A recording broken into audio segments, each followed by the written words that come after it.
Texas, 1875. The scorching summer heat shimmered across the empty railroad platform at Wishbone Station. Eleanor Blackwood stood alone, her leather trunk and carpet bag her only companions, as the train that brought her disappeared over the horizon. She checked her silver pocket watch for the 5th time, squinting at the sun that had moved a considerable distance across the sky since her arrival. The man who had promised to make her his wife was nowhere to be seen. Before we jump back in, tell us where you're tuning in from, and if this story touches you, make sure you're subscribed, because tomorrow I've saved something extra special for you. The station master had left hours ago, locking the tiny depot office with a sympathetic glance. "Miss, ain't nobody coming from Copper Creek today? Roads washed out from the storm 3 days back." But Eleanor had nowhere to go. 3,000 miles from Boston, with barely enough money for a meal, she was stranded in a desolate outpost between civilization and wilderness. As dusk approached, bringing no relief from the heat, a lone rider appeared on the distant ridge. Not her intended husband, but a Comanche scout working for the U.S. cavalry. Their unexpected meeting would forever alter the course of both their lives, challenging the rigid boundaries of two vastly different worlds. June in Texas was nothing like June in Boston. Eleanor Blackwood dabbed at her forehead with a handkerchief that had long since lost its crisp whiteness, now limp and damp from hours of absorbing perspiration. Her high-necked traveling dress, practical and modest for the journey west, now felt like a portable oven in the relentless heat. When she'd boarded the train in Boston 23 days ago, her mother's tears still damp on her cheek, Eleanor had imagined this moment differently. There would be a gentleman waiting, perhaps not handsome like the heroes in the novels she'd secretly read, but respectable. Gordon Wells, the cattle rancher from Copper Creek, had described himself as a man of means with a fine house in need of a proper lady's touch. His letters, though infrequent and businesslike, had promised security and perhaps, in time, affection. The advertisement in the Boston Herald had caught her eye 6 months earlier. Rancher seeks educated woman of good character and sturdy. Constitution as wife. Position offers comfort, respect, and partnership in growing enterprise. At 26, with her parents' modest savings dwindling and no suitors on the horizon, Eleanor had made her choice with rational deliberation. Her correspondence with Gordon had been equally pragmatic, an exchange of qualifications and expectations rather than romantic declarations. Yet standing alone at Wishbone Station, a grandiose name for what amounted to a wooden platform, a small depot building, and a water tower, all her practical considerations seemed foolish. The station master, a weathered man named Perkins, had departed hours ago, after repeatedly checking the telegraph line that had been silent since the storm. "Storm took out the bridge at Rattlesnake Creek," he'd explained.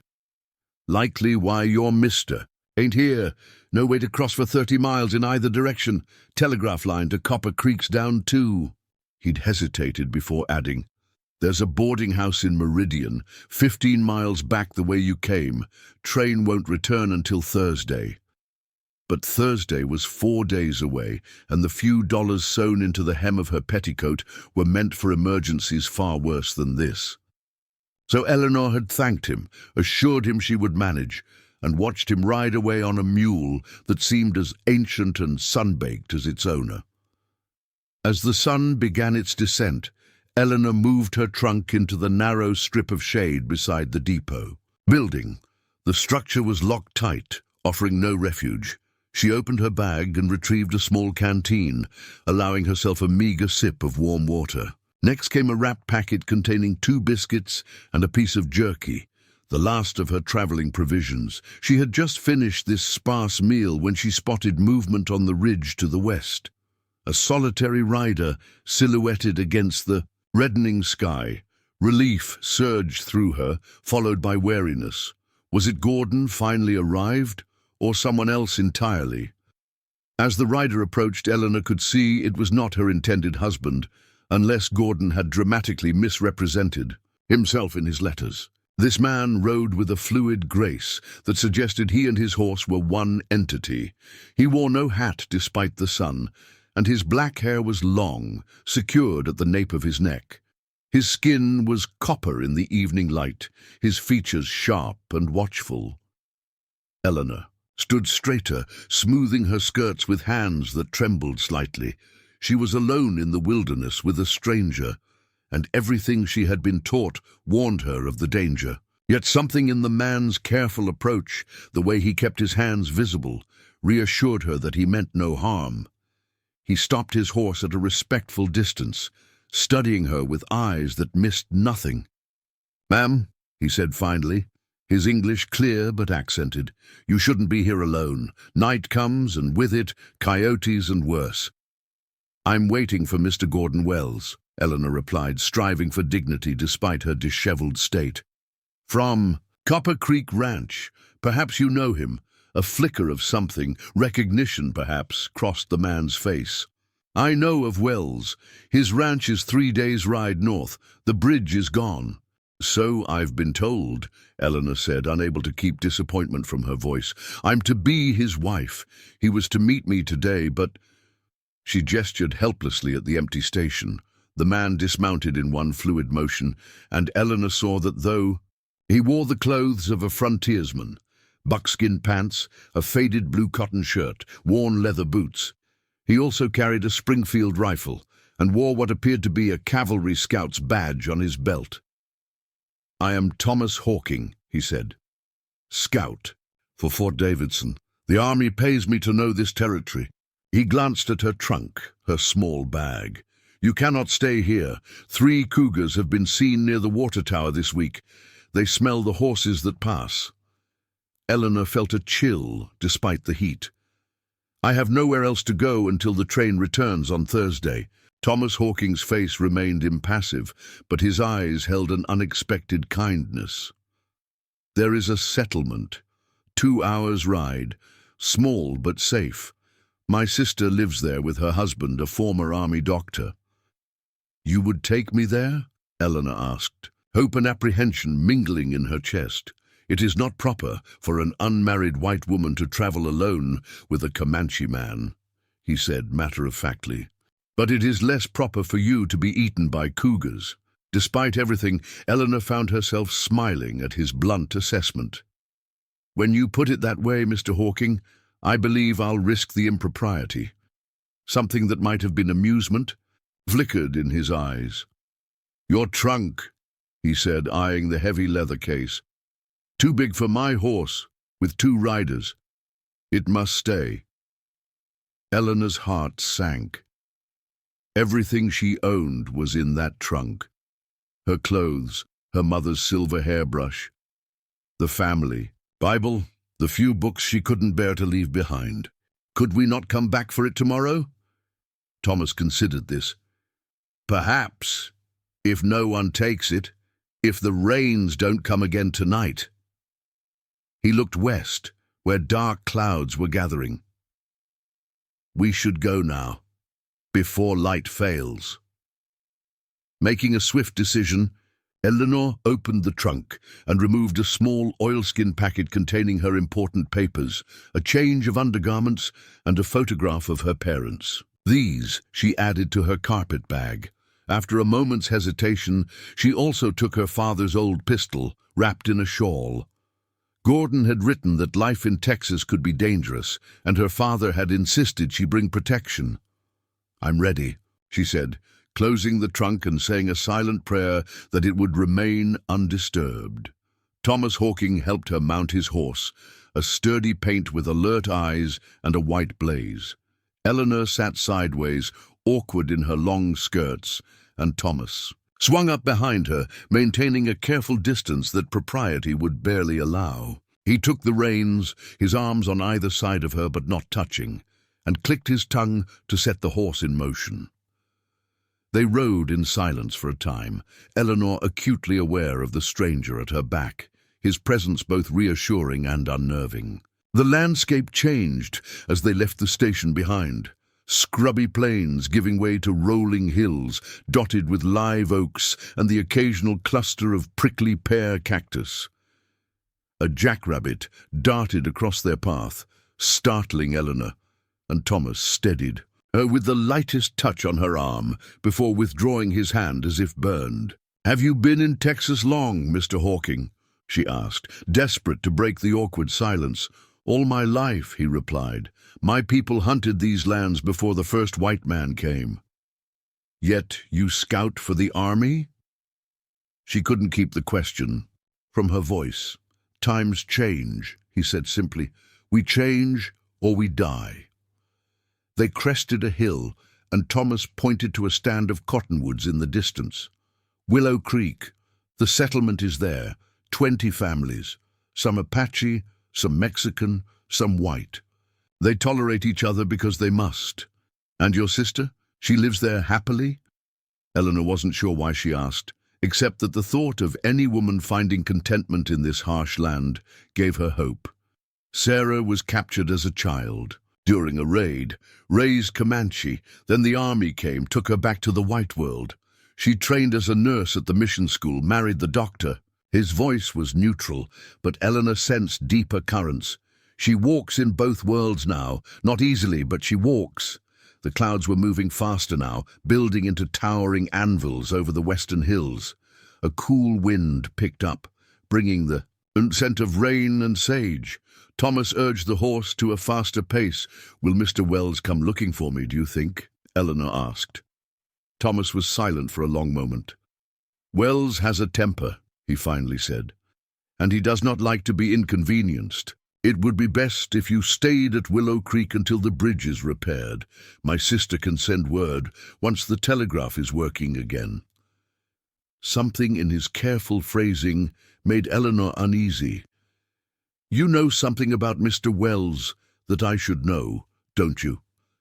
Thomas's silence was enough. "Preparing and narrating this story took us a lot of time, so if you are enjoying it, subscribe to our channel. It means a lot to us.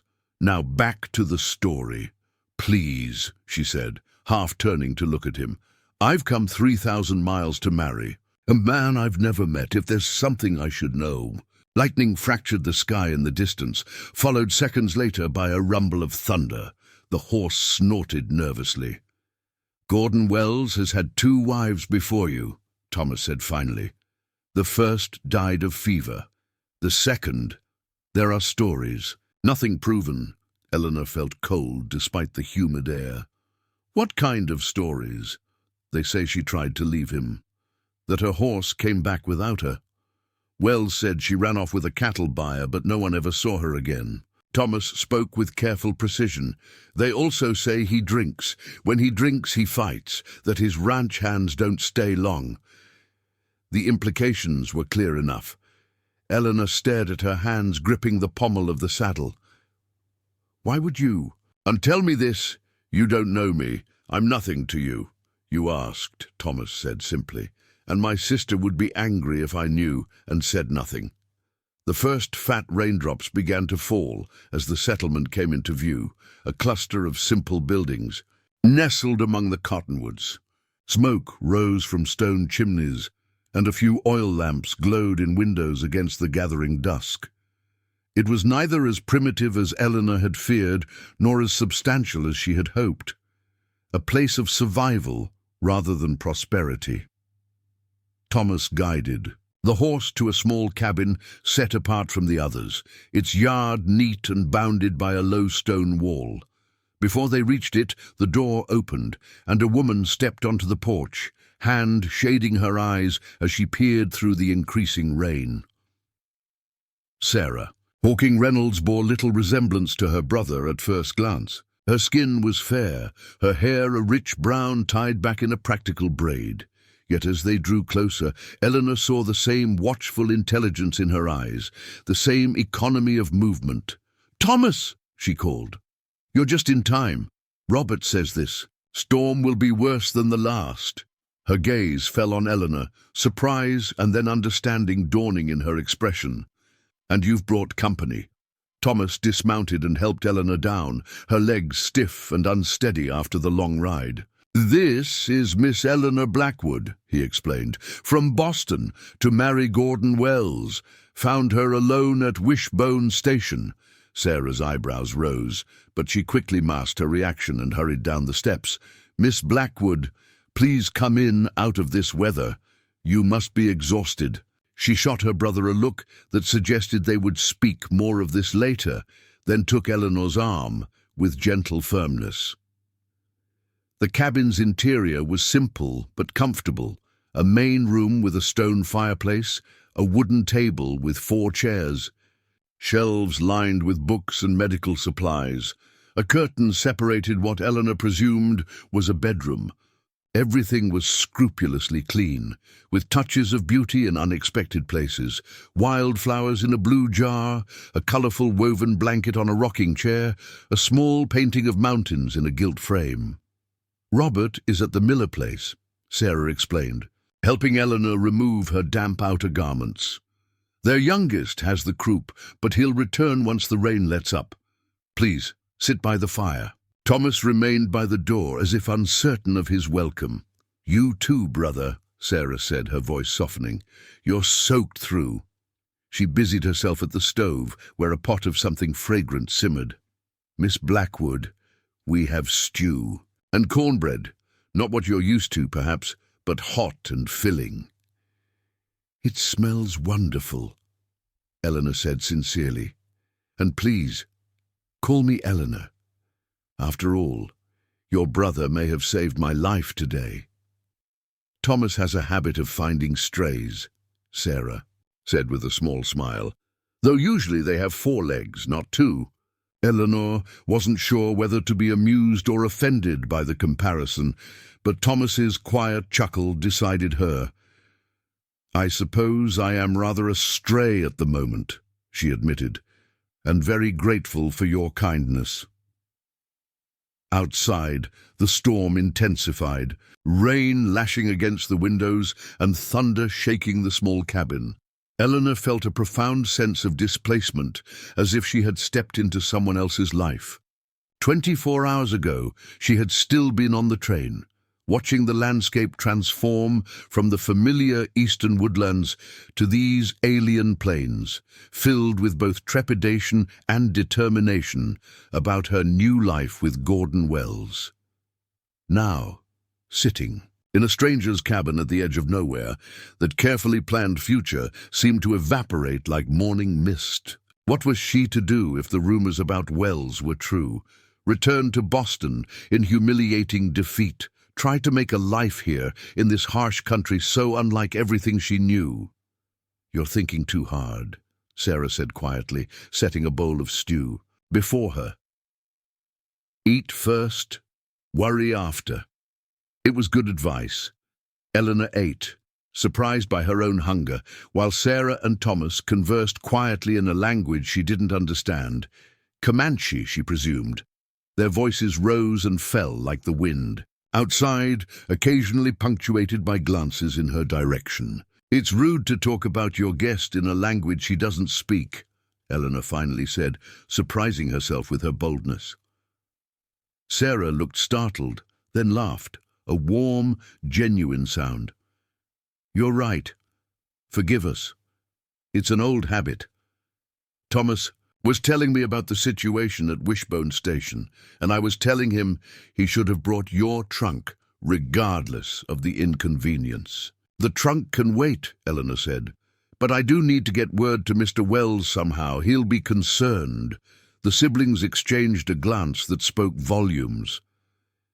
"The telegraph will be repaired once the storm passes," Sarah said carefully. "But Eleanor, perhaps you should consider whether this marriage is truly what you want. Gordon Wells has a reputation." "So your brother informed me. But I've traveled a very long way based on an agreement with Mr. Wells. I can't simply abandon it without even meeting the man." "No," Sarah acknowledged. "But you can proceed with caution. Stay here for a few days. Robert and I would welcome the company. When the bridge is repaired, Thomas can take you to Copper Creek in daylight with my husband as chaperone. It was a sensible suggestion, and Eleanor was tempted to agree immediately, but something made her hesitate. "Won't Mr. Wells be angry if I don't come directly? If he thinks I've been improper?" Thomas, who had been silent during this exchange, spoke abruptly. "Wells lost the right to judge others' propriety long ago." "Thomas," Sarah warned, but he continued, "she should know what kind of man she's agreeing to marry. Not just rumors, but facts." He turned to Eleanor, his gaze direct. "Wells treats his ranch hands like slaves, cheats the Apache who work his cattle. Last year he shot a Comanche boy he caught fishing in his creek. Said the boy was stealing. The boy was 10 years old. Eleanor felt sick. How do you know this? Because I tracked Wells for the army when the boy's father came looking for revenge. Kept them from killing each other. Not for their sakes, but because the army would have used it as an excuse to attack our camp." The cabin fell silent, except for the storm's rage outside. Eleanor stared into her empty bowl, trying to reconcile the man in Thomas's account with the formal, businesslike letters she had received. "People can change," she said finally, without much conviction. "Yes," Sarah agreed, her voice gentle, "but seldom without reason or consequence." She reached across the table and took Eleanor's hand. "All we're suggesting is that you take time to learn more before you commit your life to this man." Eleanor looked at their joined hands, Sarah's strong and tanned, her own pale and already showing the effects of her journey west. How naive she must seem to these people who lived daily with hardship and danger. Yet they hadn't dismissed her, or mocked her, but offered help with no expectation of return. "Thank you," she said simply. "I will consider it." Later, after Sarah had made up a pallet for her near the fire and retired behind the curtained bedroom, Eleanor lay awake listening to the storm. Thomas had left to sleep in the small stable behind the cabin, despite the weather and his sister's protests. "It would not be proper," he had said, with a glance at Eleanor that held something like respect. Proper. The word seemed to have lost all meaning. What was proper about her situation? A mail-order bride, abandoned at a remote station, rescued by a Comanche scout, sheltering in a cabin with nearby strangers while her intended husband remained unaware of her whereabouts. Nothing in her Boston upbringing had prepared her for this, yet beneath her anxiety, Eleanor felt a surprising spark of something like excitement. For the first time in her carefully ordered life, she faced a future entirely unscripted.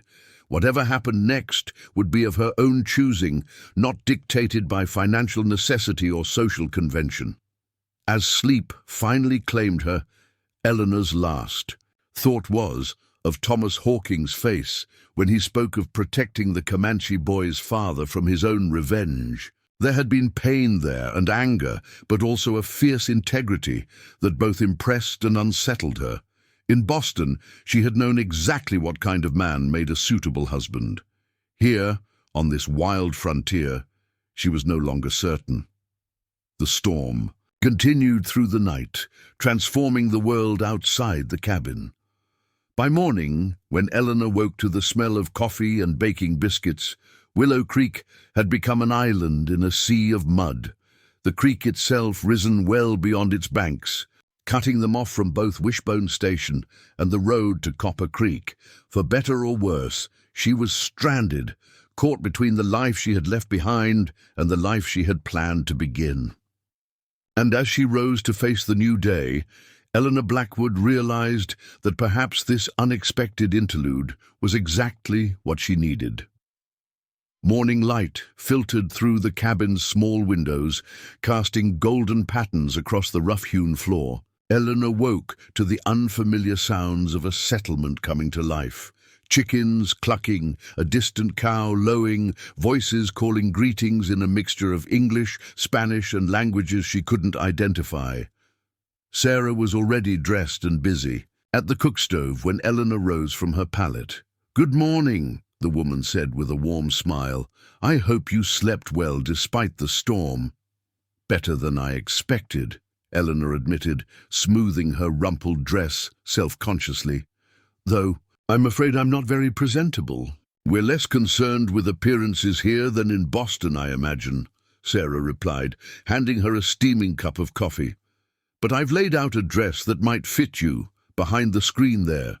It's plain, but clean." The dress was indeed simple, a calico in faded blue, with practical buttons down the front. But the fabric was soft with washing, and it fit reasonably well, if a bit loose at the waist and short at the ankles. Eleanor emerged feeling somewhat restored, her hair re-braided and pinned as neatly as possible, without her usual toiletries. "Thank you," she said sincerely. "I feel human again." "You look it," came a deep voice from the doorway. A tall man with sandy hair and a weathered face stood there, medical bag in hand.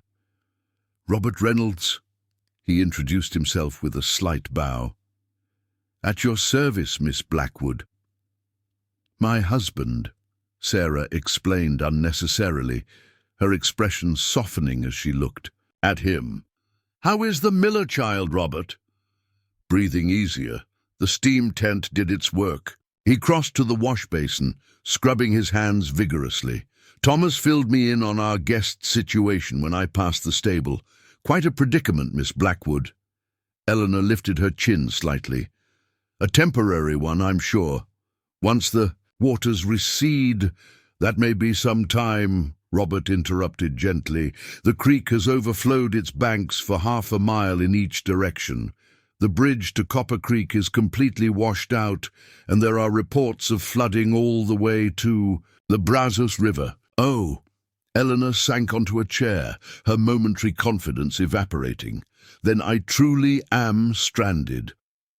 "Not stranded," Sarah corrected, placing a plate of eggs and biscuits before her. "Just delayed. And perhaps that's Providence at work." "Sarah," Robert warned, but his wife continued. "Eleanor deserves to know what she's walking into with Gordon Wells. You've treated his ranch hands after his disciplinary actions. You've seen the bruises on Meg Harper when she delivers eggs to the mercantile." "Meg Harper?" Eleanor asked, her appetite suddenly gone. "Wells's housekeeper," Robert explained reluctantly. "A widow who works for room and board for herself and her son. She's clumsy, according to Wells. Falls down the stairs with remarkable frequency." The implication was unmistakable. Eleanor pushed her plate away, stomach churning.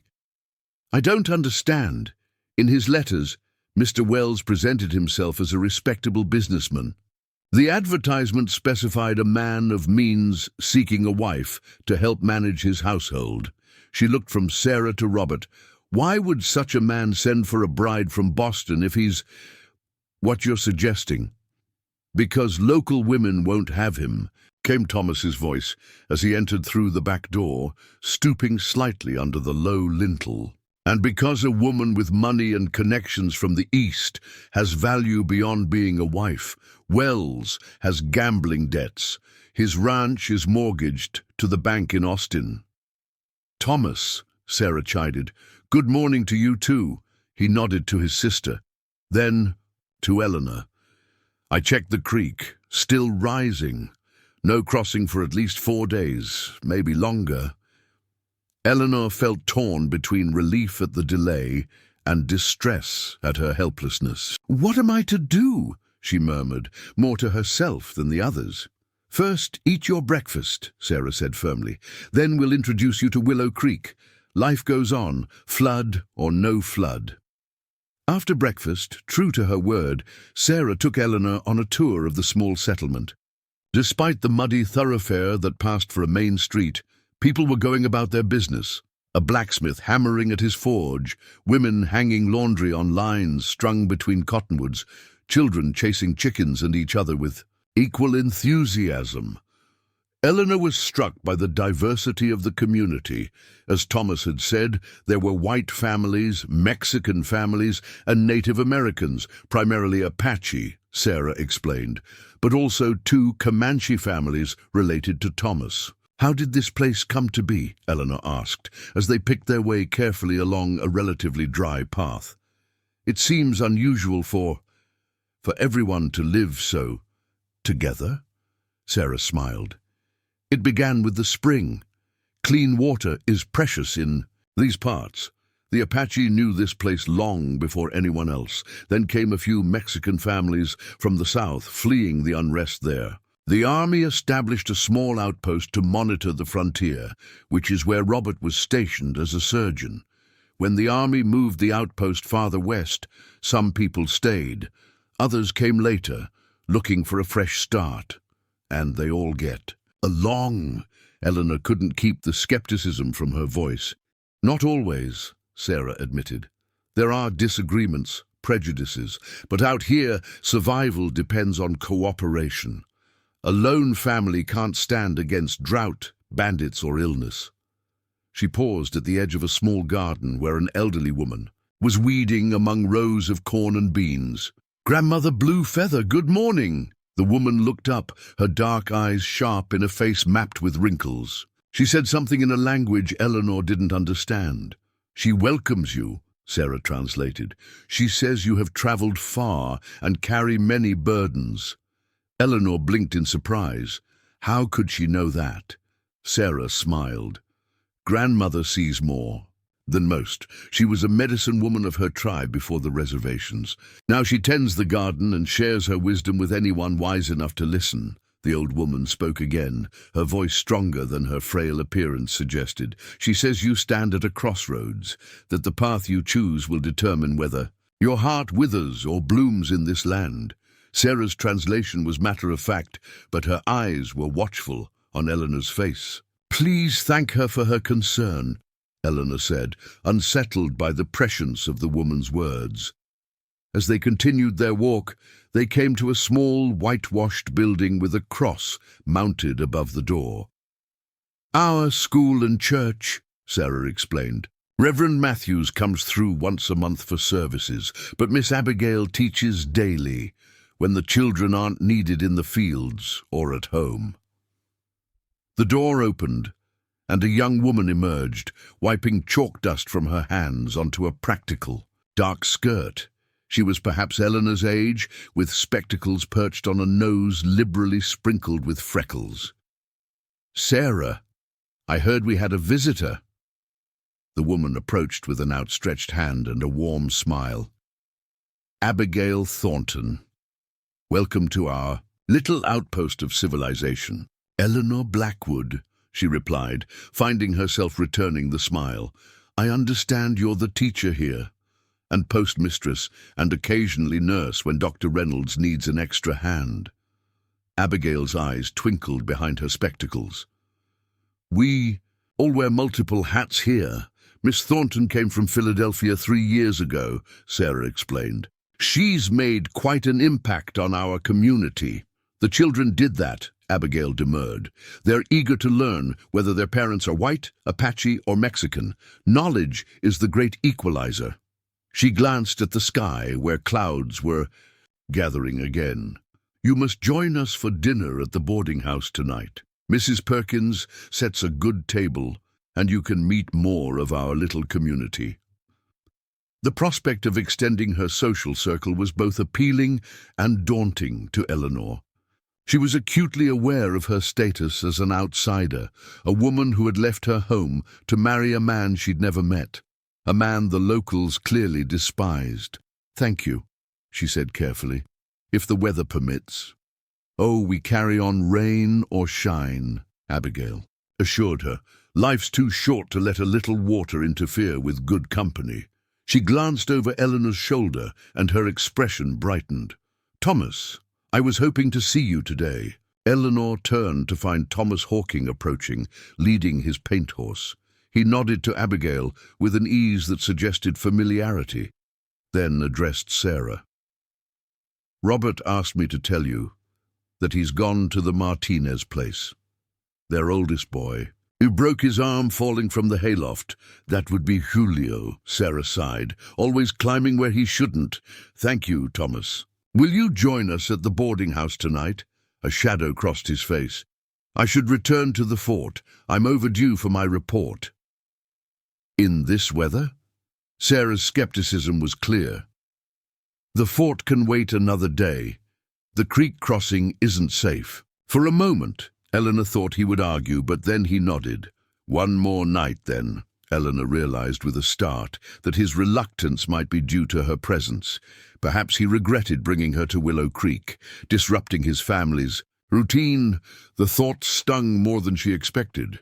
"Mr. Hawking," she said impulsively, "I want to thank you again for your assistance yesterday. I know it was an inconvenience." His dark eyes studied her, unreadable. It was the right thing to do. "Still, I'm grateful. And I hope my presence here won't cause any difficulties for you or your family." Something in his expression softened. Fractionally. "No difficulties, Miss Blackwood. Willow Creek welcomes those in need. Even mail-order brides intended for Gordon Wells?" she asked, attempting a lightness she didn't feel.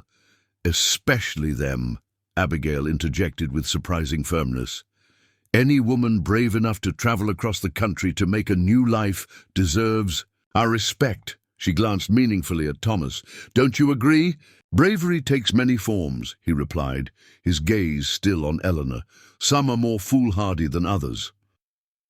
Before Eleanor could respond to this ambiguous assessment, a commotion down the street caught their attention.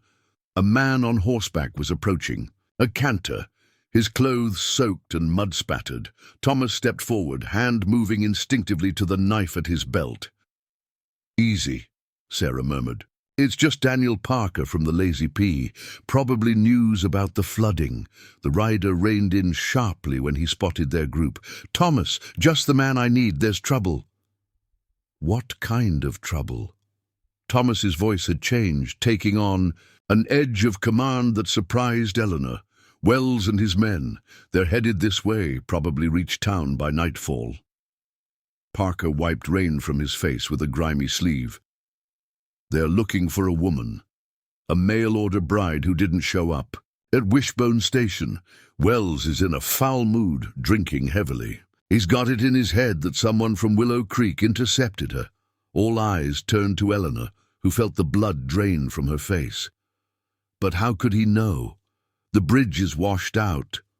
"Wells found another crossing upriver," Parker explained. "Dangerous as hell with the water this high, but he made it. Lost 2 horses in the attempt." "Damn fool," Thomas muttered. "He'll get himself and his men killed." "That's not all." Parker leaned forward in his saddle, lowering his voice, though there was no one else nearby to hear. "He's accusing the Comanche of kidnapping her, telling everyone who'll listen that it's proof the savages can't be trusted, that the army should run them all to the reservations in Indian Territory." Thomas's expression hardened to granite. "He means to start a conflict, give the army an excuse to break the treaty." "It's absurd," Eleanor protested. "I wasn't kidnapped. You rescued me." But even as she spoke, she understood the danger. Who would believe her word against that of an established rancher? Especially when her rescuer was Comanche. "We need to get Eleanor away from here," Sarah said urgently. "If Wells finds her with us, it will only confirm his accusations." "But where would I go?" Eleanor asked, panic rising in her throat. "The creek is flooded in all directions." "The old mission," Abigail suggested. 2 miles east in the foothills. It's abandoned, but still has a sound roof. No one would think to look there." "I'll take her," Thomas decided. "We can be there before sunset, and I can double back to monitor Wells's movements." "I'll go too," Abigail offered. "A woman alone with a Comanche scout would be scandalous, but with a respectable schoolteacher as chaperone." She smiled grimly. "Well, it's still scandalous, but less so." Eleanor felt as if events were spiraling beyond her control. "Wait," she protested. "Shouldn't I simply meet with Mr. Wells, explain the situation? Surely once he sees I'm unharmed—" "You don't understand," Thomas cut her off. "This isn't about you. Wells has been looking for an excuse to drive the remaining Comanche from this territory. The accusation of kidnapping a white woman is perfect. Even if proved false later, the damage will be done." "He's right," Sarah said gently. "Wells has powerful friends in Austin. Men who want the treaty lands opened for ranching and railroad development. They've been waiting for an incident like this. Eleanor looked from face to face, seeing the gravity of the situation reflected in each expression. "I never intended to cause such trouble," she whispered. "No one is blaming you," Abigail assured her, "but we need to act quickly. I'll gather supplies while you collect your things from Sarah's cabin." An hour later, Eleanor found herself once again on Thomas's paint horse, this time with Abigail riding behind her.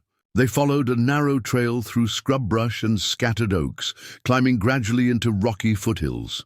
The old mission came into view as the sun was beginning its descent, a simple stone structure with a bell tower, partially reclaimed by creeping vines, but still solid. "The Spanish built it 100 years ago," Abigail explained as they dismounted. "It was abandoned during the Mexican War of Independence. The local Apache considered it a place of bad medicine for many years, but that superstition has faded. It looks formidable," Eleanor observed, noting the thick walls and narrow windows. "It was designed to withstand attacks," Thomas said, leading his horse to a small lean-to beside the main building. "The early missionaries weren't always welcome." Inside, the mission was surprisingly intact. A stone altar still stood at one end of the main room, and wooden benches lined the walls. Abigail busied herself laying out the supplies she had brought: blankets, lanterns, food that wouldn't spoil, and a small medical kit. "We may need to stay here for a few days," she explained, "until Wells gives up his search or the army intervenes." "The army?" Eleanor asked, alarmed. "Robert sent a message to Fort Davidson with Parker," Thomas said, checking the pistol at his belt. "The commander there, Captain Jeffords, is a fair man. He won't allow Wells to provoke violence based on false accusations." "How can you be sure?" Eleanor couldn't keep the skepticism from her voice. Thomas's expression was grim. "Because Jeffords knows that if he moves against the Comanche without just cause, there will be war. A war the army cannot afford with the troubles in the Dakota Territory." He moved to the door, peering out at the gathering dusk. "I need to go. Back, watch Wells and his men. Abigail will stay with you." Panic seized Eleanor at the thought of him leaving. "Is that wise? If you're caught, I won't be caught," he said with quiet confidence. "This is what I do. I've been tracking men well, since I was 14. "Be careful," Abigail admonished. "Wells is dangerous when he's drinking, and he holds a special grudge against you after that incident with the fishing boy." Thomas nodded once, then turned to Eleanor. "Stay inside. Keep the lanterns low. The mission can't be seen from the valley, but light carries far at night." "I understand," Eleanor said, gathering her courage. "And thank you. Again." Something flickered in his eyes, concern perhaps, or a more complex emotion she couldn't decipher. Then he was gone, melting into the gathering shadows, with a silence that reminded her forcefully of his heritage. "He moves like a ghost," Abigail commented, lighting one of the lanterns and turning it down to a soft glow. "It's easy to forget he's one of the Army's most valued scouts." "How did that come to be?" Eleanor asked, helping to arrange the blankets. "On the stone floor. A Comanche working for the U.S. Army seems unexpected." Abigail was quiet for a moment, as if weighing how much to reveal. "Thomas's story is his to tell," she said finally. "But I can tell you that he made a choice, a difficult one, to protect what remains of his people. The old ways are gone, the buffalo nearly extinct. He believes cooperation offers a better chance for survival than resistance. Not everyone agrees with him, I imagine. No, there are still bands fighting the army, raiding settlements. Every such incident makes life harder for the peaceful Comanche, like Thomas and his kin." Abigail's voice held a depth of understanding that suggested personal investment in the situation. "You and Thomas seem close," Eleanor observed carefully. Abigail's smile was sad. "We share similar goals, Education, tolerance, a future where different peoples can coexist. She unwrapped a cloth bundle containing cornbread and dried apple slices. Eat something. It may be a long night. They ate in silence, listening to the wind outside and the occasional cry of a nighthawk. Eleanor's thoughts churned with all she had learned in the past 24 hours. Gordon Wells, the man she had traveled across the country to marry, was apparently not just an unpleasant character, but actively dangerous. A man willing to fabricate accusations and risk violence to further his ambitions. And then there was Thomas Hawking, a complex figure who navigated between worlds, whose quiet dignity and moral certainty had impressed her despite her initial fears. The way Abigail looked when she spoke of him suggested there might be deeper feelings there, though whether reciprocated, Eleanor couldn't tell. "I've made a terrible mistake, haven't I?" she said finally, voicing the thought that had been growing. Since her arrival at Wishbone Station, Abigail regarded her thoughtfully. "You made a decision based on the information you had at the time. That's not a mistake. It's just life. The real question is what decision you'll make now with better information. What choice do I have? I can't marry Wells, not knowing what I know now. But I have nowhere else to go. No money to return to Boston. No skills that would earn me a living out here." Eleanor fought against the despair threatening to overwhelm her. "You have more options than you realize," Abigail said firmly. "Willow Creek needs a second teacher. The settlement is growing, and I can't manage all the children alone." "Me? A teacher?" Eleanor was startled by the suggestion. "But I have no training. You're educated, which is more than most women in these parts can claim. You can read, write, cipher. That's enough to start." Abigail leaned forward, her expression earnest. "Think about it. You could make a life here, on your own terms." The idea was both terrifying and exhilarating, to stay in this wild place, not as someone's wife, but as her own person, contributing to a community that seemed to value cooperation over convention. Could she do it? Before she could respond, a sound outside made them both freeze, the soft scrape of boot on stone. Abigail extinguished the lantern in one swift movement, plunging the mission into darkness. Eleanor's heart pounded as footsteps approached the heavy wooden door. "Thomas?" Abigail whispered, but the footsteps were too heavy, too deliberate. The door creaked open, and a rectangle of moonlight fell across the stone floor. In it stood the silhouette of a man, tall, broad-shouldered, a rifle cradled in his arms. "Well now," came a voice rough with drink and satisfaction, "what have we here?" A schoolmarm and a runaway bride, hiding in the dark like guilty things. Gordon Wells had found them. Gordon Wells took 2 steps into the mission, moonlight glinting, off his silver belt buckle and the barrel of his rifle. Eleanor could smell the whiskey on him, even from across the room. "Mr. Wells," she said, rising slowly to her feet. "I'm Eleanor Blackwood." "I know who you are," he growled, looking her up and down with a gaze that made her skin crawl. "My bride, the one who never showed at Wishbone Station." "There was a misunderstanding," Eleanor began, struggling to keep her voice steady. "The bridge was washed out. Seems to me the only misunderstanding is why my mail-order bride is hiding in an abandoned mission with the schoolmarm instead of waiting for me like she ought to be."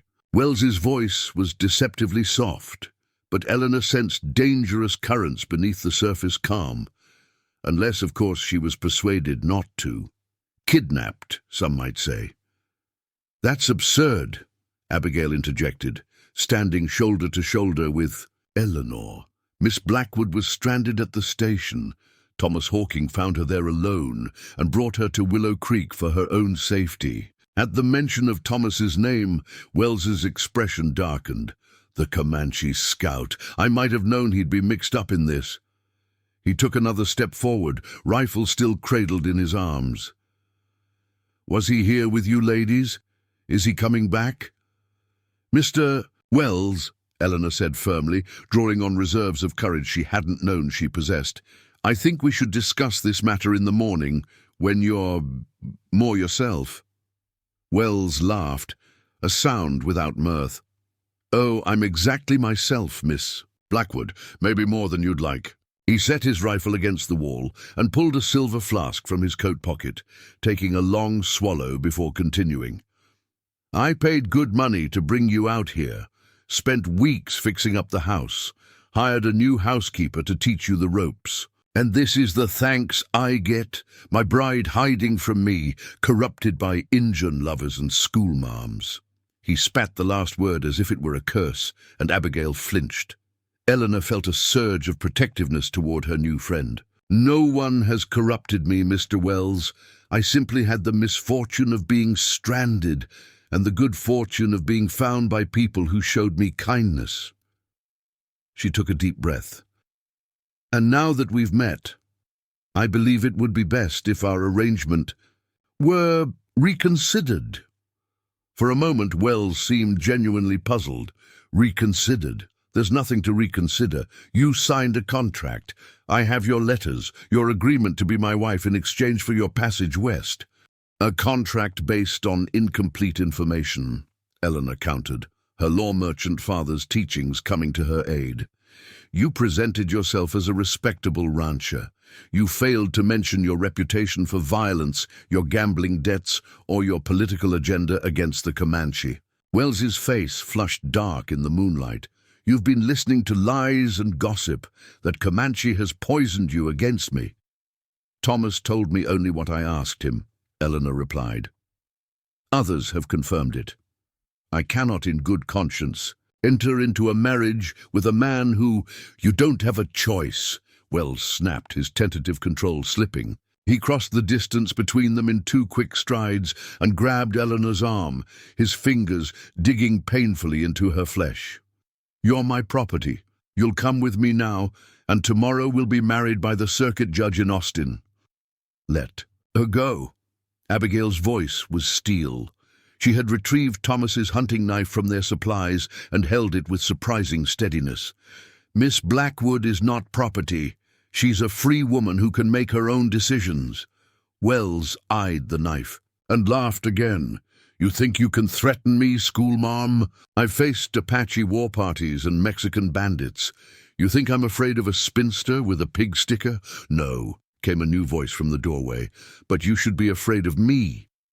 Thomas Hawking stood silhouetted against the night sky, his Springfield, rifle aimed squarely at Wells's chest. His voice was quiet, but carried the undeniable weight of a man prepared to kill if necessary. Wells froze, his grip on Eleanor's arm slackening just enough for her to pull free. She stumbled backward, and Abigail caught her, drawing her safely away from the rancher. "This isn't your business, Scout," Wells snarled, turning to face Thomas. "The woman is my bride. I have a legal right. You have no right to force any."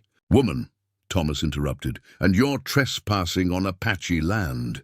The mission may be abandoned, but it sits on territory protected by treaty." "Treaty," Wells sneered. "The paper you people hide behind while you send raiding parties against decent folk. The only raiding party here is you, Wells, tracking women, like prey through the night, armed and drunk." Thomas's aim never wavered. "You need to leave now!" For a tense moment, Eleanor was certain violence would erupt. Wells stood with his hands half raised, rage and calculation warring in his expression. Thomas remained motionless in the doorway, a figure carved from shadow and resolve. Then, unexpectedly, Wells smiled. "You've overplayed your hand, Scout. When I ride into Fort Davidson tomorrow and tell Captain Jeffords that a Comanche held me at gunpoint, on top of stealing my bride, how do you think he'll respond? How will the territorial governor respond when the story reaches Austin?" "He'll respond to the truth," came yet another voice, and Robert Reynolds stepped into view beside Thomas. "Which is that you tracked 2 women to an isolated location, threatened them, and laid hands on Miss Blackwood against her will." The doctor looked uncharacteristically formidable, a shotgun braced against his shoulder. Behind him, Eleanor could make out at least 3 other figures, men from Willow Creek, she realized, armed and grim-faced. Wells's confidence faltered visibly. "You're making a mistake, Doc. This isn't your fight. When you threaten members of our community, it becomes our fight," Robert replied evenly. "Miss Blackwood may have come west to marry you, but she's under no obligation to go through with it, especially now that she's seen your true character. And Miss Thornton is one of our own," added a stocky man with a prospector's beard who stepped up beside Robert. "Any man who threatens her answers to all of us." Wells looked from face to face, assessing his odds.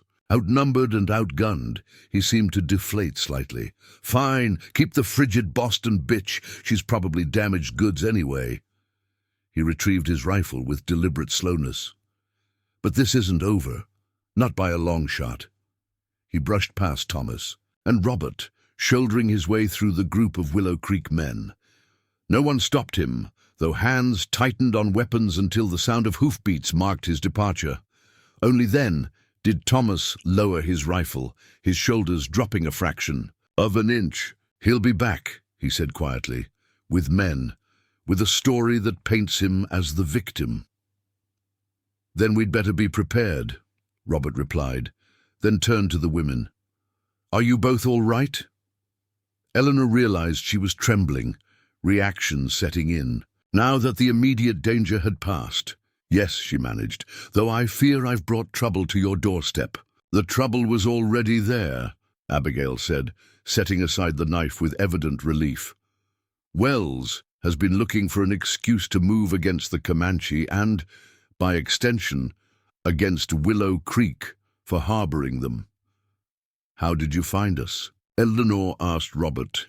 "Thomas left to watch Wells, and he saw Wells and 2 of his men heading this way," Robert explained. "Thomas doubled back to the settlement, gathered a few of us who could be trusted. The 2 men with Wells are cooling, their heels in the creek bottom, tied to a couple of sturdy oaks. They'll be uncomfortable but unharmed until morning. We should return to Willow Creek," Thomas said, scanning the darkness outside with watchful eyes. "Wells will regroup with the rest of his men. They were making camp at the North Ridge when I left them." "How many?" asked the bearded man, whom Eleanor now recognized as the blacksmith. 8, counting Wells, all armed.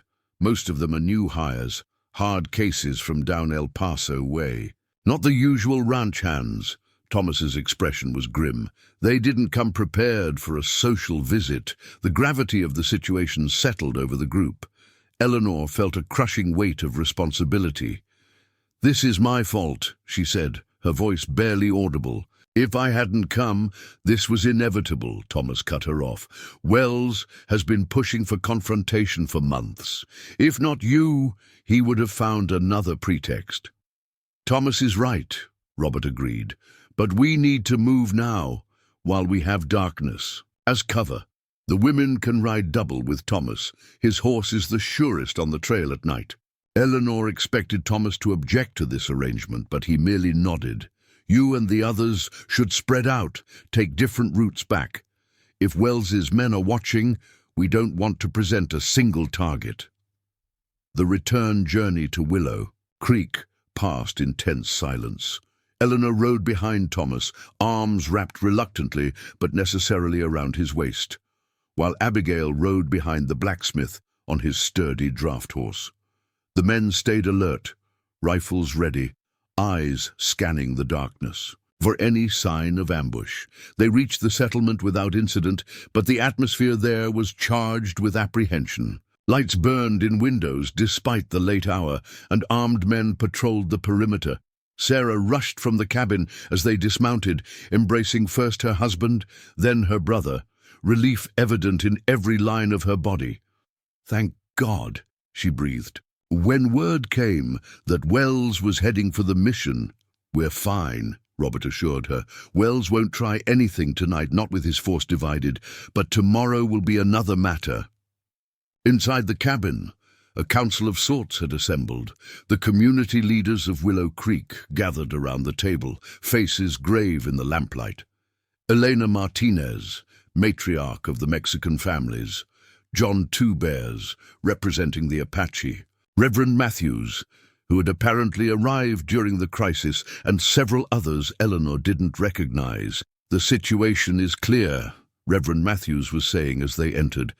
"Wells means to provoke an incident he can use to sway the territorial authorities against us, particularly against our Comanche and Apache neighbors. He has powerful friends," Two Bears added, his English precise and measured. "The railroad interests want our treaty lands. The cattle barons want the water rights. They need only an excuse. What can we do?" Abigail asked, accepting a cup of coffee from Sarah with grateful hands. "Wells won't simply go away, not after being humiliated tonight." "We send for the army," Robert suggested. "Captain Jeffords is a reasonable man. If we present our case, you first. The army is 3 days' ride," Thomas interrupted. "Wells can do much damage in 3 days. "Then we defend ourselves," said the blacksmith stubbornly. "We have capable men, weapons, and risk being branded renegades?" Reverend Matthews shook his head. "Violence will only serve Wells' purpose, even if provoked." Eleanor listened to the debate, aware that she had become the unwitting catalyst for a conflict that had been brewing long before her arrival. Her practical Boston upbringing urged her to find a solution, a compromise that would diffuse the situation. "What about the law?" she asked suddenly, drawing all eyes to her. "Not the army, but the civilian authorities. Is there a marshal, a sheriff?" "Marshal Davis in Meridian," John Two Bears replied. "A fair man from what I hear, but it was also a hard 3 days hard ride, unless someone could catch the eastbound train at Wishbone Station," Eleanor persisted. "It passes through Meridian, doesn't it?" "It does," Robert confirmed slowly, "and it's due tomorrow morning, but the creek crossing is dangerous but possible," Thomas finished. "I could make it. Bring the marshal back in the afternoon westbound." Hope flickered across the gathered faces, but Elena Martinez frowned. "Wells will be watching the trails. He knows we'll try to summon help." "I know paths he doesn't," Thomas said with quiet confidence. "Ways through the hills that only the Comanche remember." "It's too risky," Sarah protested. "If Wells catches you alone, there is no safe choice here," Thomas replied, his gaze finding Eleanor's across the room, "only necessary ones." The debate continued late into the night, strategies proposed and discarded, options weighed and measured against the stark reality of their situation. Eventually, a plan emerged. Thomas would ride for Wishbone Station before dawn, taking the hidden paths to avoid Wells's men. Meanwhile, the people of Willow Creek would present a united but non-threatening front, going about their business as usual while maintaining discreet armed patrols. If Wells believes we're waiting passively for help, he may hold off on direct action, Reverend Matthews reasoned. His goal is to provoke us into violence that will justify his claims. As the meeting dispersed, people returning to their homes with new purpose, if not complete confidence, Eleanor found herself alone with Thomas in the small stable behind the cabin. He was preparing his horse for the dangerous journey, checking the saddle, the rifle scabbard, the small pack of provisions Sarah had hastily assembled. "I want to thank you," she said quietly, watching his efficient movements in the lantern light, "for risking your life again." Thomas paused, then resumed his work without looking at her. "I do what must be done. For a community that includes those who once were enemies," Eleanor observed, "and for a woman you've only just met," his hands stilled on the saddle strap. "You're part of Willow Creek now, whether you intended it or not. We protect our own." The simple declaration moved Eleanor more than any flowery speech could have. In Boston, she'd been her parents' daughter, defined by family connections and social standing. Here, in this raw frontier settlement, she had been accepted based solely on her present need and future potential. "I may have come west for the "For wrong reasons," she admitted, "but perhaps I've ended up in the right place after all." Thomas turned to her then, his expression softening almost imperceptibly. "Abigail says you're considering staying, teaching." "It's an idea," Eleanor said, surprised that he knew of it. "I have some education, though not formal training." "Education is valuable here. More valuable than in the East, perhaps, where there are fewer opportunities to acquire it." He secured the last strap and ran a hand along his horse's flank. "My sister learned to read at a mission school after she was returned to her white family. It changed her life, gave her choices." "Is that why you support Abigail's school? Because of Sarah?" Thomas considered this. "Partly.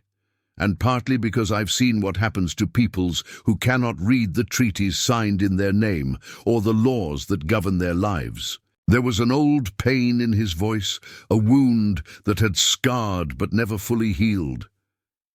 "I admire what you've built here," Eleanor said softly. "This community. It's unlike anything I've seen or imagined." "It is fragile," he replied, his tone dropping. "Like new growth after a prairie fire, easy to crush if not protected." He checked his weapons, rifle, knife, pistol, with the same methodical care he had shown with his horse. Wells and men like him would destroy it without thought to satisfy their greed. Eleanor was struck by the depth of his commitment, his willingness to risk everything for a vision of coexistence that much of the country would find radical, even dangerous. "You must think me very naive," she said, "to have come all this way to marry a man like Wells." "No," Thomas replied, surprising her. "Desperate, perhaps, but not naive. Many come west seeking something, safety, opportunity, a new beginning. The reasons don't matter as much as what they do once they arrive." His assessment was closer to the truth than Eleanor cared to admit. Her decision to become a mail-order bride had been born of financial necessity and limited options. But now, facing this man who had carved out a path of integrity in a world that offered him few choices, her own capitulation to circumstance seemed shamefully inadequate. "And what would you have me do now that I've arrived?" she asked, half expecting him to suggest she return east at the first opportunity. Thomas secured his saddlebag before answering. "That is for you to decide. But I think you have courage. You stood against Wells when many would have yielded out of fear." "It wasn't courage," Eleanor protested. "It was self-preservation. Sometimes they are the same." He paused, then added with unexpected gentleness, "My grandmother would say you have a strong spirit. That is a high compliment among my people." The praise warmed Eleanor in ways she hadn't anticipated. "Your grandmother, is she still living?" "No, she died when I was 15, before the treaties, before the reservations." His voice held no self-pity, only a matter-of-fact acknowledgement of loss. "She taught me the old ways, even as she told me they were ending. She said our people must learn to walk new paths without forgetting the wisdom of the ancient ones." "She sounds remarkable." She was. For a moment, remembered affection softened his features, making him appear younger, more approachable. Then the warrior's mask returned. "I should go.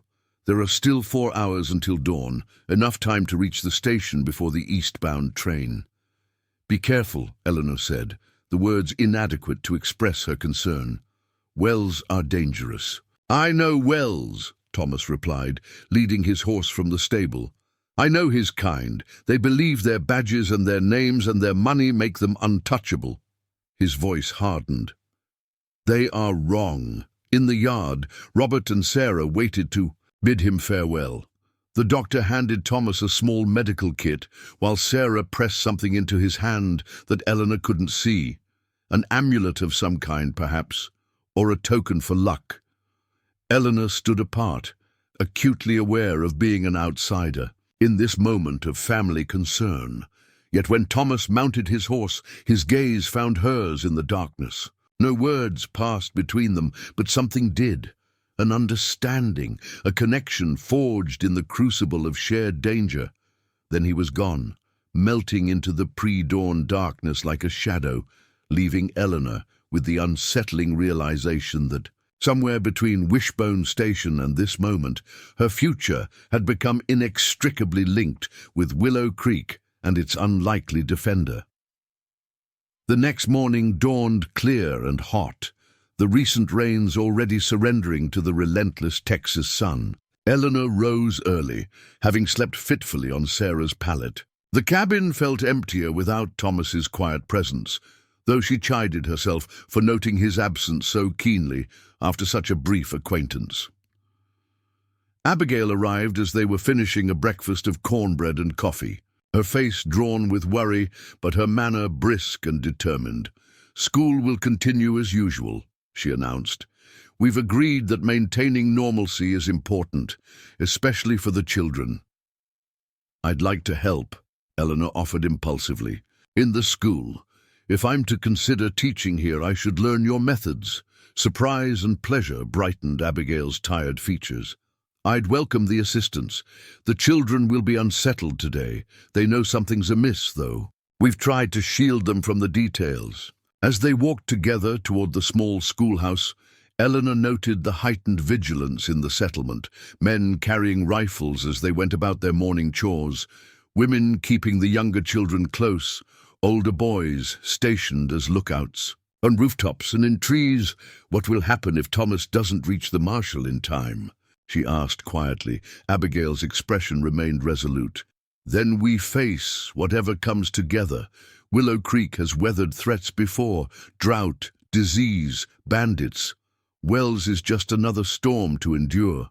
But her confidence seemed forced, and Eleanor suspected that this particular storm might prove more devastating than any that had come before. Because of her. Because she had unwittingly provided Wells with the pretext he needed to move against the community he despised. As they reached the schoolhouse, a rider appeared on the north ridge, a single figure silhouetted against the morning sun. Not Thomas, returning impossibly early, but a stranger, a harbinger, perhaps, of what was to come.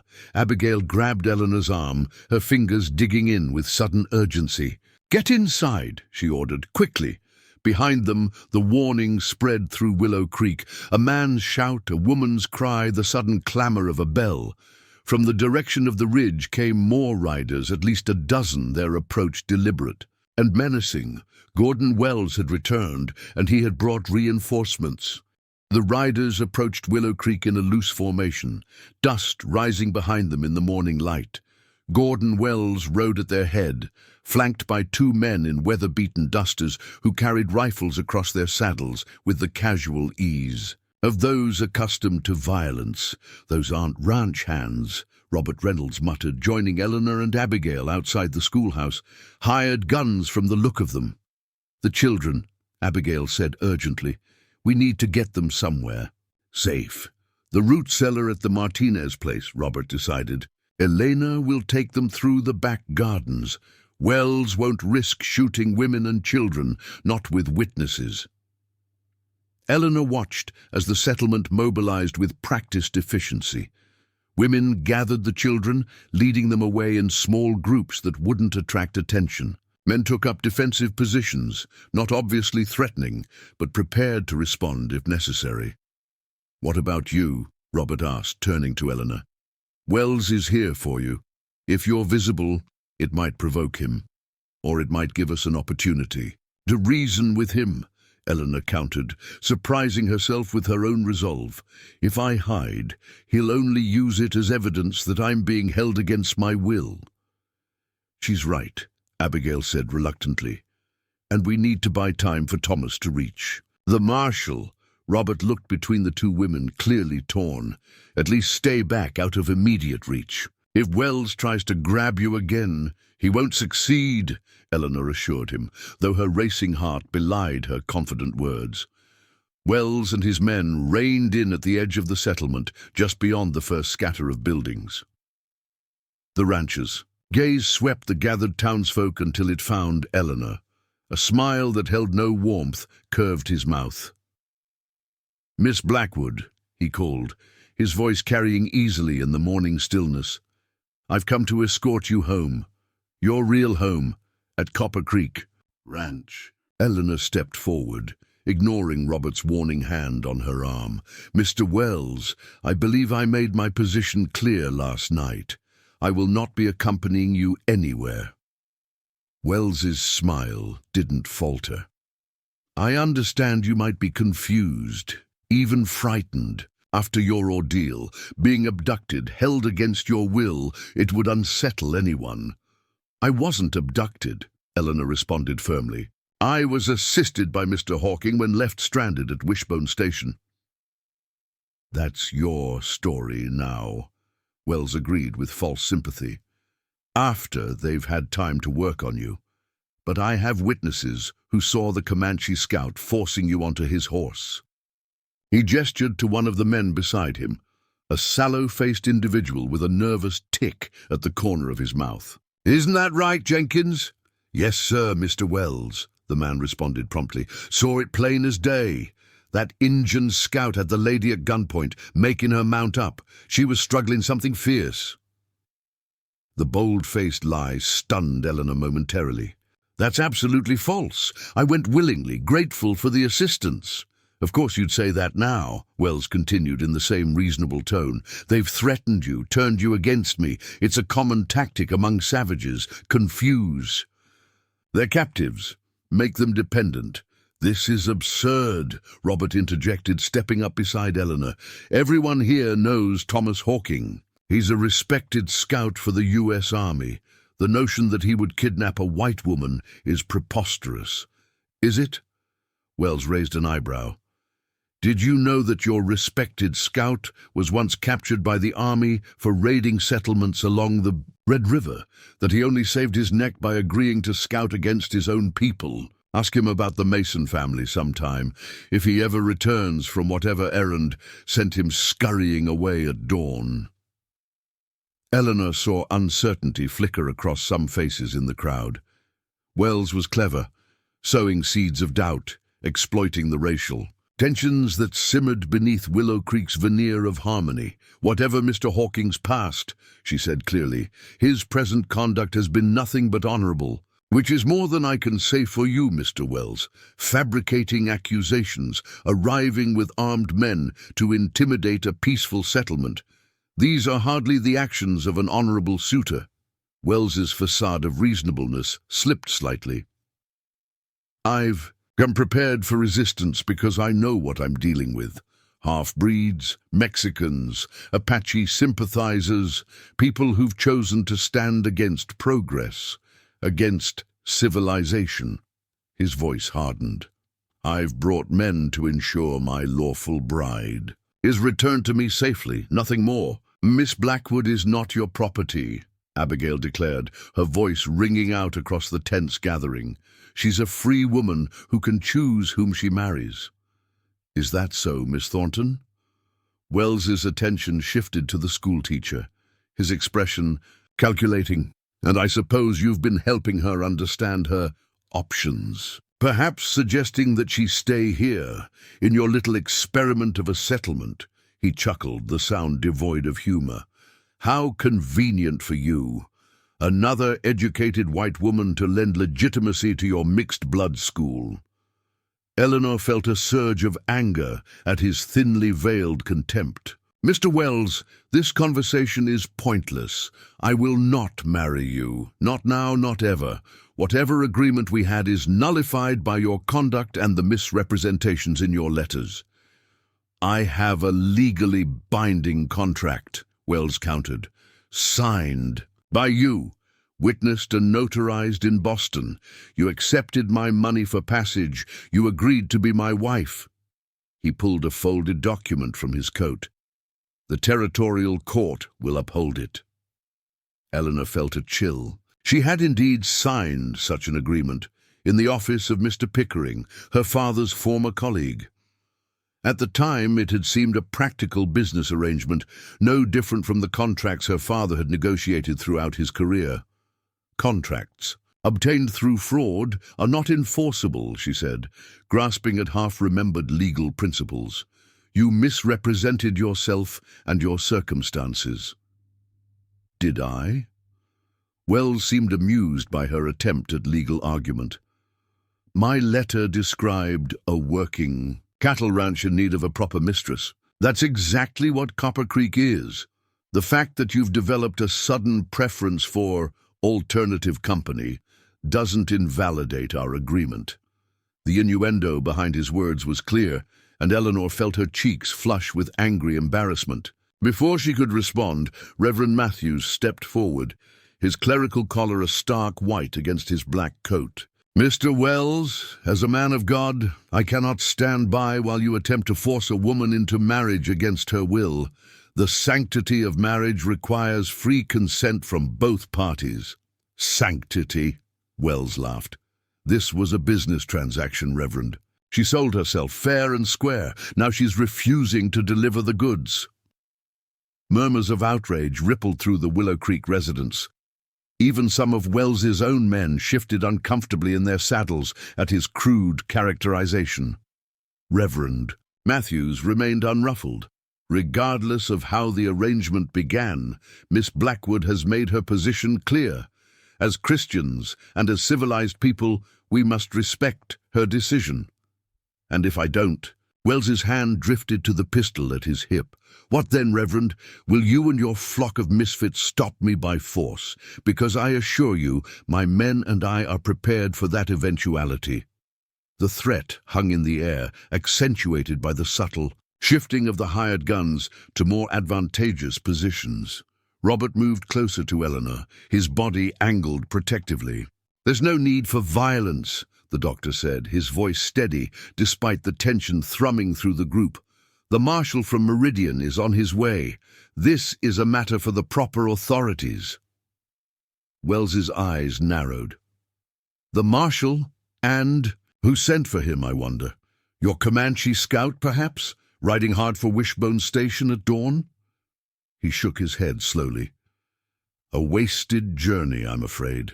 The telegraph line to Meridian suffered an unfortunate accident last night, and the eastbound train won't be stopping at Wishbone today. A tree fell across the tracks, most inconvenient. Eleanor felt a wave of dismay. Wells had anticipated their plan, countering it with ruthless efficiency.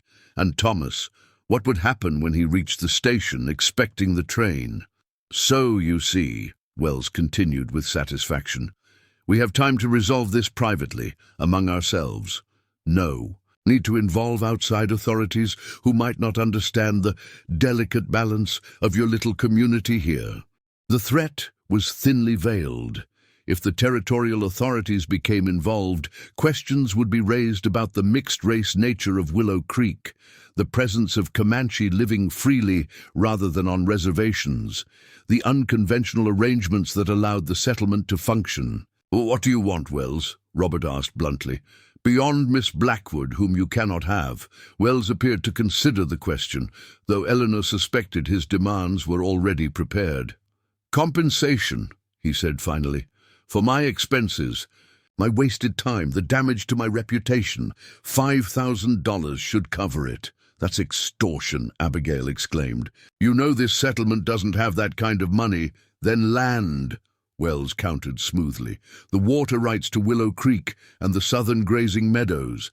My cattle need reliable water, especially in drought years. John Two Bears stepped forward, his weathered face impassive but his eyes burning with controlled anger. Those meadows are treaty land, guaranteed to the Apache people by the federal government. Treaties can be reinterpreted, Wells said dismissively, especially when there's evidence of Apache collaboration with renegade Comanche. Or had you forgotten your friendship with Thomas Hawking?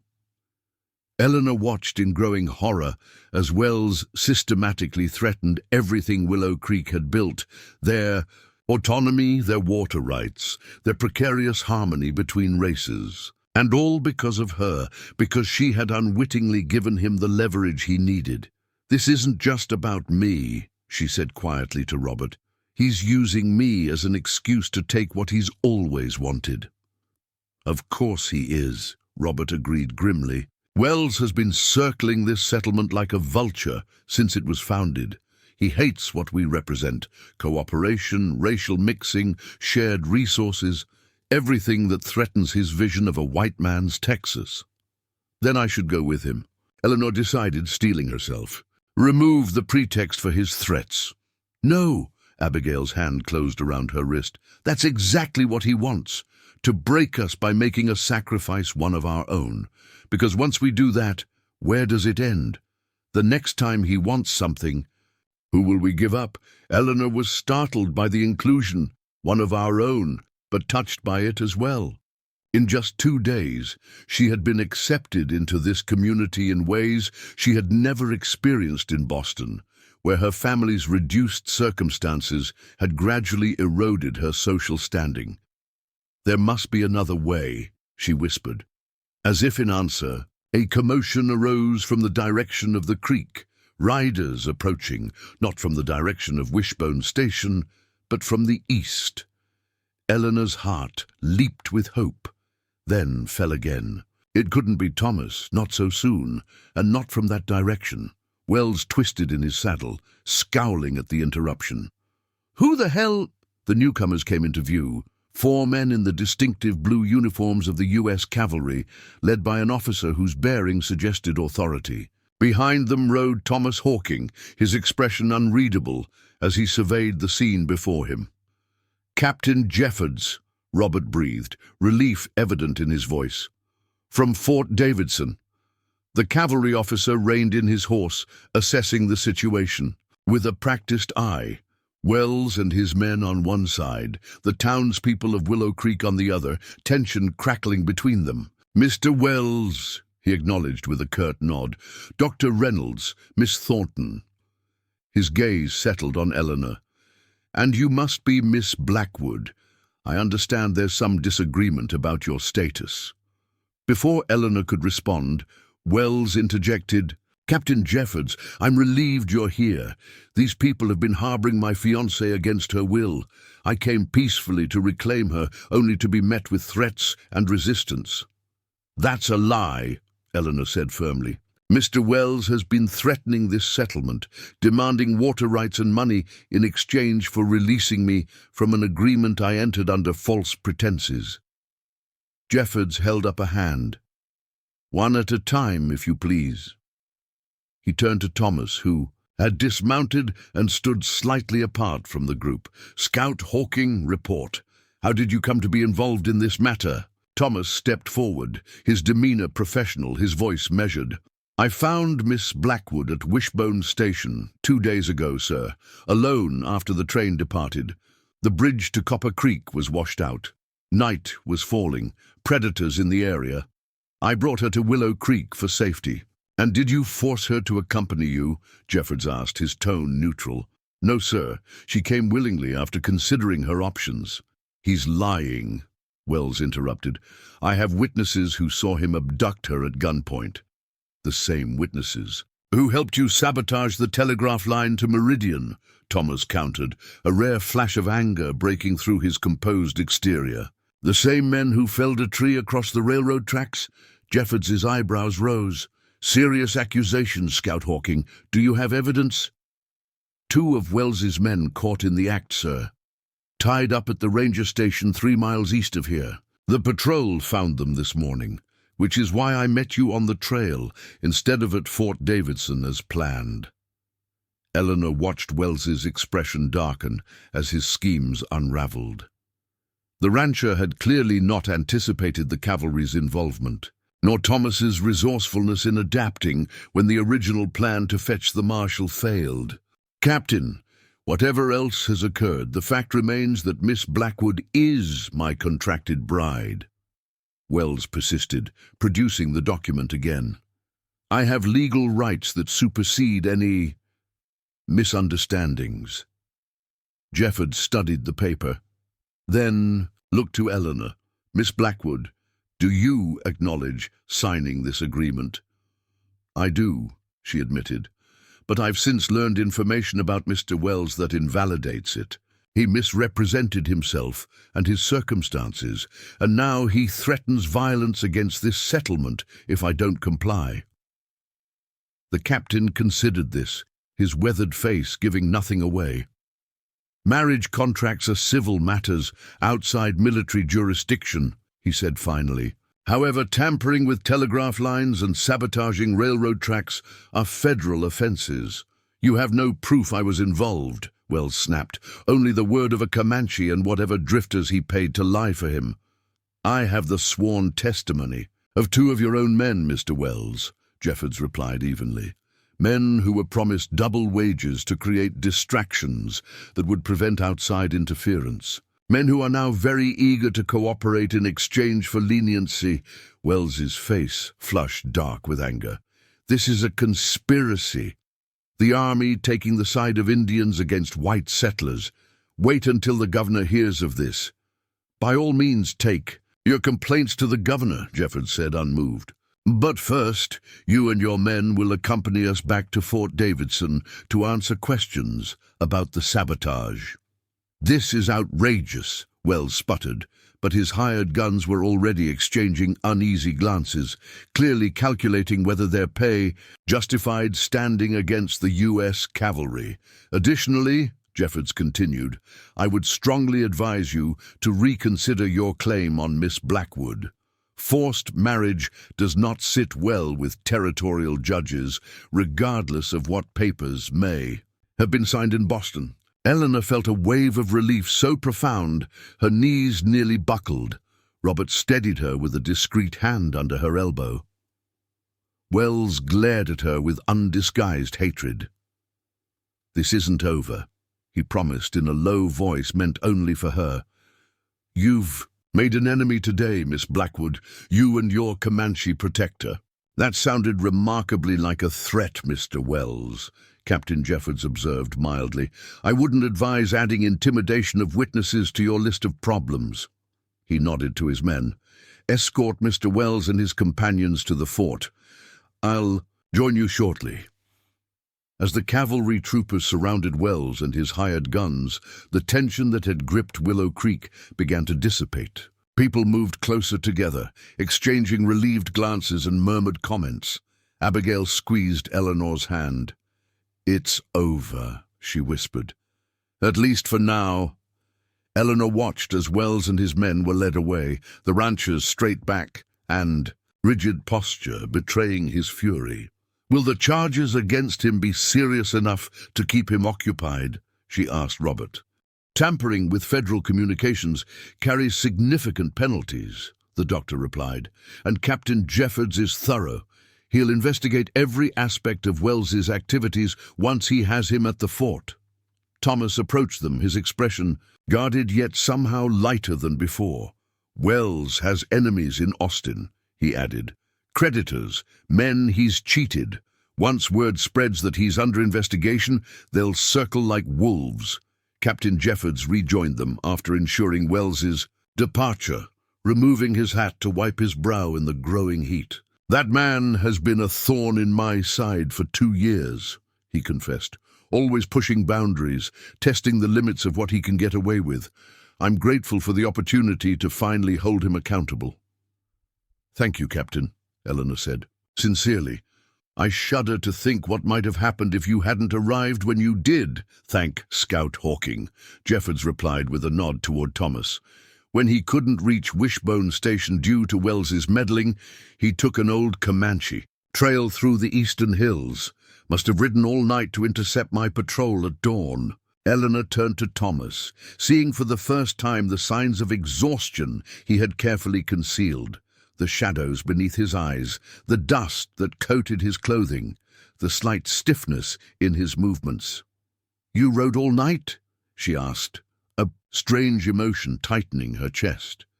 "Without rest?" Thomas shrugged, clearly uncomfortable with the attention. "It was necessary.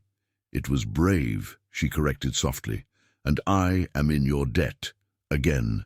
"There is no debt between people who walk the same path," he replied, the Comanche cadence more pronounced in his voice than usual, perhaps due to fatigue. Captain Jeffords cleared his throat. "Miss Blackwood, I must ask about your plans now. Do you wish to return east? The army could arrange passage under the circumstances." The question caught Eleanor off guard. Return east? To what? Her parents' cramped apartment, the pitying glances of former friends, the relentless struggle against genteel poverty. The Boston she had left behind offered nothing but diminishing prospects and fading dreams. "No," she said, surprising herself, with the conviction in her voice. "I came west to build a new life. That hasn't changed, even if the specifics have." "She's staying with us," Abigail announced, her arm slipping around Eleanor's waist in a gesture of solidarity. "Willow Creek needs another teacher, and Eleanor has already shown she has the necessary backbone." Captain Jeffords smiled, the expression transforming his stern features. "I'm glad to hear it. Willow Creek is a unique experiment, one I've come to believe is worth protecting." He replaced his hat. "I should join my men. Wells will be trouble." Enough without giving him time to concoct some new scheme. As the captain mounted his horse, Eleanor noticed Thomas sway slightly, fatigue finally overtaking his iron self-control. Without thinking, she moved to his side, offering support with a light touch on his arm. "You need rest," she said quietly, brooking no argument. To her surprise, he didn't pull away, but instead allowed her to guide him toward the cabin he shared with Sarah and Robert. "Just for a few hours," he conceded.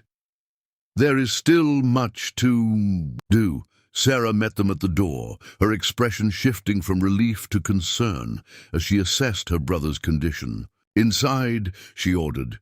"Food, then sleep." As Thomas disappeared into the cabin, Eleanor remained on the porch, watching the settlement return to its normal rhythms. Children emerging from hiding, men storing away weapons, women resuming interrupted tasks. It struck her that this place, which had seemed so alien just days ago, already felt more like home than Boston had in years. "He'll be all right," Sarah assured her, misinterpreting her lingering presence. "Thomas has endured far worse than a night without sleep." "I know," Eleanor said. "He's remarkable." Sarah studied her with knowing eyes. "Yes, he is, though few outside our family see it." She hesitated, then added, "You should know that his path is not an easy one. He walks between worlds, not fully accepted in either. It can be a lonely journey." "I'm beginning to understand that," Eleanor replied softly, "though I can't claim to know what it truly means." "No," Sarah agreed, "but you're learning, and that's more than most ever attempt." She touched Eleanor's arm lightly. "Now come inside. There's stew on the stove, and after everything that's happened, you must be hungry." As Eleanor followed Sarah into the cabin, she glanced back at Willow Creek, this improbable community built on cooperation and mutual need rather than shared backgrounds or beliefs. 3 days ago, she had arrived at Wishbone Station expecting to begin a conventional life as a rancher's wife. Instead, she had found herself in the middle of a struggle for the soul of the frontier itself. And somehow, against all expectation, she had found her place within it. A week passed in relative calm. The creek receded to its normal boundaries. The mud dried under the relentless Texas sun, and daily routines resumed in Willow Creek. For Eleanor, each day brought new revelations as she acclimated to life in the frontier settlement. She had begun assisting Abigail at the school, initially observing the unusual teaching methods that accommodated children from diverse backgrounds. Some spoke primarily Spanish or Apache dialects with limited English. Others had never held a book before arriving at Willow Creek, yet Abigail approached each child with the same blend of patience and high expectations, creating an environment where learning flourished despite material limitations. By the end of the week, Eleanor had taken on teaching the youngest children their letters and numbers, freeing Abigail to work with the older students on more advanced subjects. The arrangement benefited everyone. The children received more individual attention. Abigail could focus her efforts where most needed, and Eleanor discovered a sense of purpose that had eluded her in Boston. "You have a talent for this, Abigail," remarked one afternoon as they cleaned the schoolhouse after dismissing the children. "The little ones respond to you." Eleanor smiled, erasing arithmetic exercises from the slate board. "I enjoy their enthusiasm. Everything is new to them, exciting. Even learning to write the letter A is a triumph worth celebrating." "That's exactly the attitude that makes a good teacher," Abigail said, stacking primers on a shelf. "Too many see only what the children lack: knowledge, proper speech, refined manners. You see their potential." The observation pleased Eleanor, though she deflected the praise. "I'm following your example, and I have much to learn about teaching in these circumstances." She gestured to the sparse classroom with its mismatched furniture and limited supplies. "In Boston, schools have proper desks, abundant books, dedicated buildings. And yet they fail many children," Abigail countered, "especially those born to the wrong parents or in the wrong neighborhoods. Here we make do with less, but we reach everyone." She brushed chalk dust from her skirt. "Speaking of making do, Reverend Matthews brought more books from his circuit. Would you like to help me sort them later?" The prospect of new reading material was enticing. Eleanor had finished the few books she'd brought from Boston and was hungry for fresh words. "I'd love to, though I should check on my trunk first. Now that the way to Wishbone Station is passable again, the forgotten trunk had been recovered 3 days earlier by Thomas and Robert after the bridge was temporarily repaired. Eleanor had been relieved to find its contents largely undisturbed, though dampened by rain that had seeped through the lid. Her clothes now hung drying in Sarah's yard, her books carefully arranged near the fireplace to draw out the moisture. "Of course," Abigail nodded. "We'll meet at my cabin after supper. Grandmother Bluefeather sent over some wild honey, and I've been saving it for a special occasion." As they parted ways outside the schoolhouse, Eleanor noticed Thomas emerging. From the trading post that served as Willow Creek's general store and post office, he carried a small package wrapped in brown paper, his expression thoughtful as he walked toward the edge of the settlement. In the week since Wells's departure, Eleanor had seen little of the Comanche scout. After resting briefly at his sister's cabin, he had been called away to Fort Davidson, where Captain Jeffords required his testimony regarding Wells's activities. He had returned only yesterday, sharing little about the proceedings beyond the fact that Wells faced serious charges. Acting on impulse, Eleanor changed direction to intercept him. "Mr. Hawking!" she called. Thomas paused, waiting for her to catch up. "Miss Blackwood?" he acknowledged with a slight nod. "I heard you returned from the fort," she said, suddenly uncertain what she had meant to say. "I hope all went well with your testimony." "Well enough," he replied. "Wells is being held pending trial in Austin. His creditors have seized most of his assets in the meantime. Then he won't be troubling Willow Creek again soon." The prospect of Wells's permanent removal from their lives was almost too good to believe. "Not for some time," Thomas confirmed, "though men like Wells rarely disappear completely. They have connections, resources hidden away." He shifted the package in his hands. "I was about to ride out to the eastern ridge. Would you care to walk with me as far as the creek?" The invitation surprised Eleanor, coming from a man who rarely sought company. "I would, thank you." They walked in comfortable silence through the settlement, past the scatter of cabins and small gardens, toward the cottonwood grove that lined Willow Creek. Birds darted among the branches, their songs a counterpoint to the gentle murmur of flowing water. "Sarah tells me you're teaching at the school now," Thomas said as they reached the creek bank. "Assisting only," Eleanor clarified. Abigail is a gifted teacher. I'm learning from her. She speaks highly of you. Thomas set his package down on a flat rock and gestured to a fallen log nearby. She says the Apache children trust you, which is unusual for someone so new. Eleanor sat, smoothing her skirts as she considered this. Children know when they're respected, regardless of background. I try to see each one as an individual, not as a representative of their race or circumstances. A rare perspective, Thomas observed, remaining standing. Most whites see only Indian children or Mexican children, defined first by what separates them, not by what they share. Perhaps that's because most whites have the luxury of seeing themselves as individuals first, not as members of a group, Eleanor suggested. When you've never been judged by your heritage alone, it's easy to forget the burden that judgment places on others. Thomas studied her with new interest, as if reassessing his understanding of her. You've thought about this? Recently, yes. Eleanor glanced at the sun-dappled water.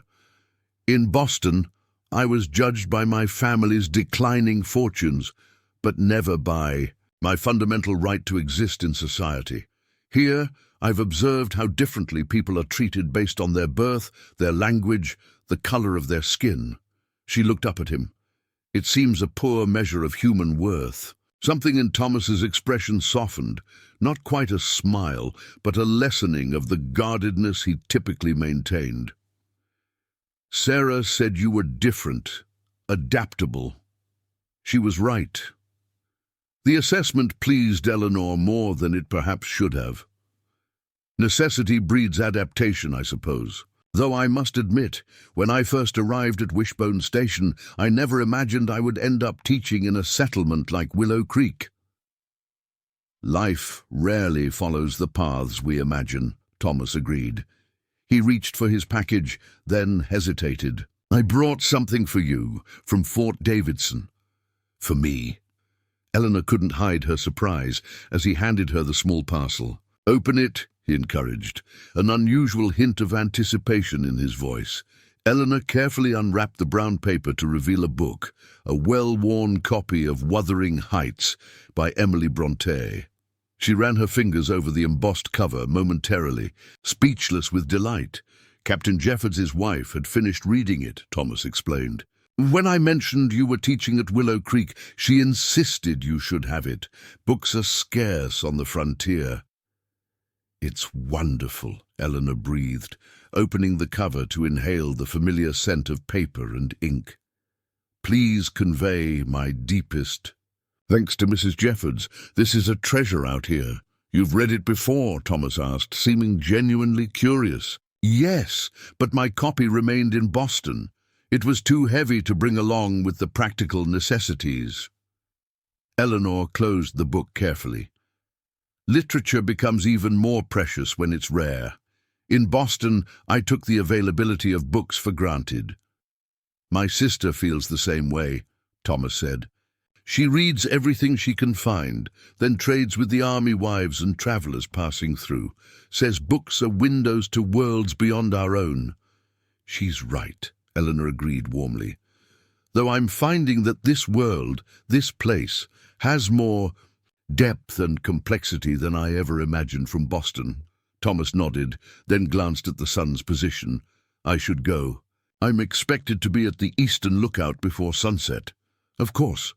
Eleanor stood, clutching the book to her chest. Thank you again for thinking of me.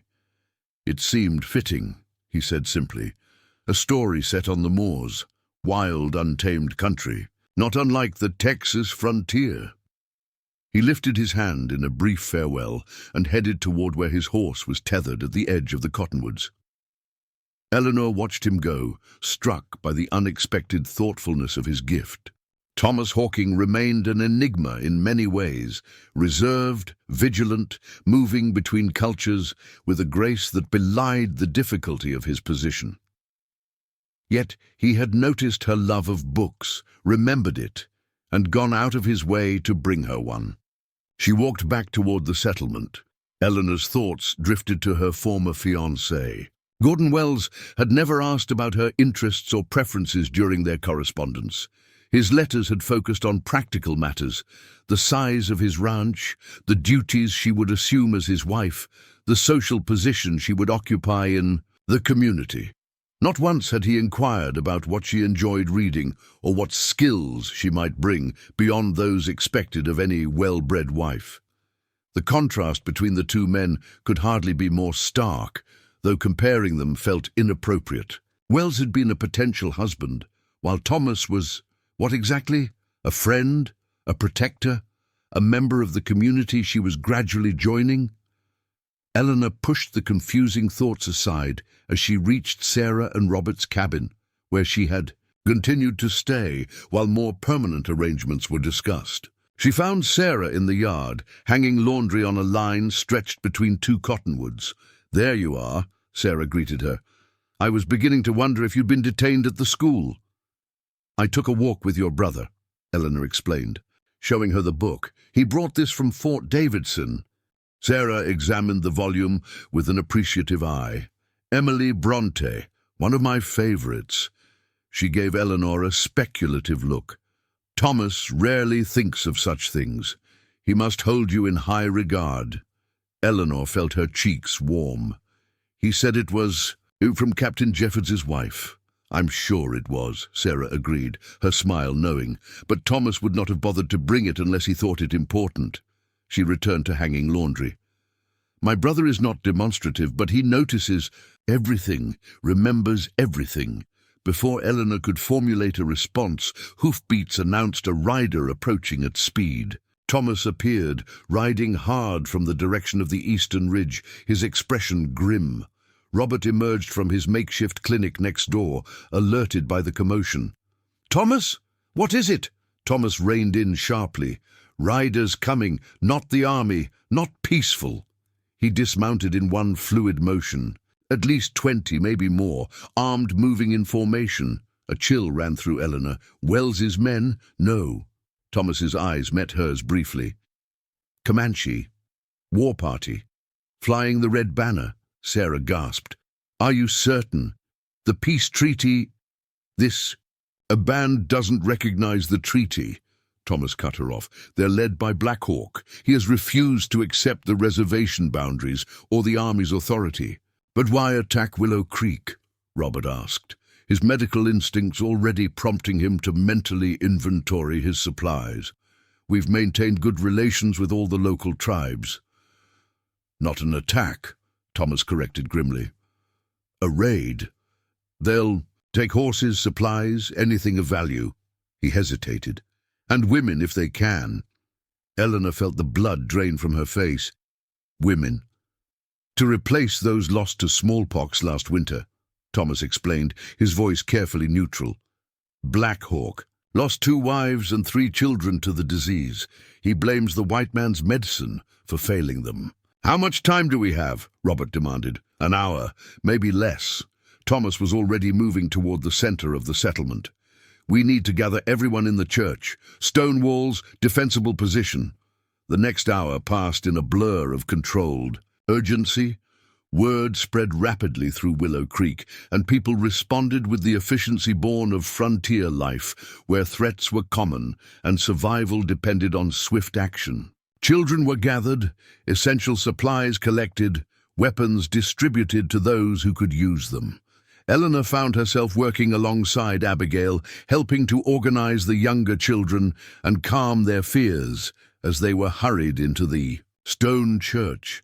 The building's thick walls and narrow windows, once designed to repel Apache attacks against Spanish missionaries, now offered protection against a different threat. "Stay away from the windows," Abigail instructed the children, her voice steady despite the tension visible in her shoulders. "This is just like one of our storm drills. Remember those? We stay quiet and follow instructions." Eleanor admired her friend's composure. Her own heart raced, her mind filled with images gleaned from newspaper accounts of frontier violence, scalping, torture, captivity. Yet she forced herself to project calm for the children's sake. leading them in quiet singing games to distract them from the adults' worried conversations. Thomas, Robert, and the other men of Willow Creek moved with purpose, positioning themselves strategically throughout the building. Elena Martinez and the other women prepared bandages and basic medical supplies, faces grim but determined. "Will they really attack?"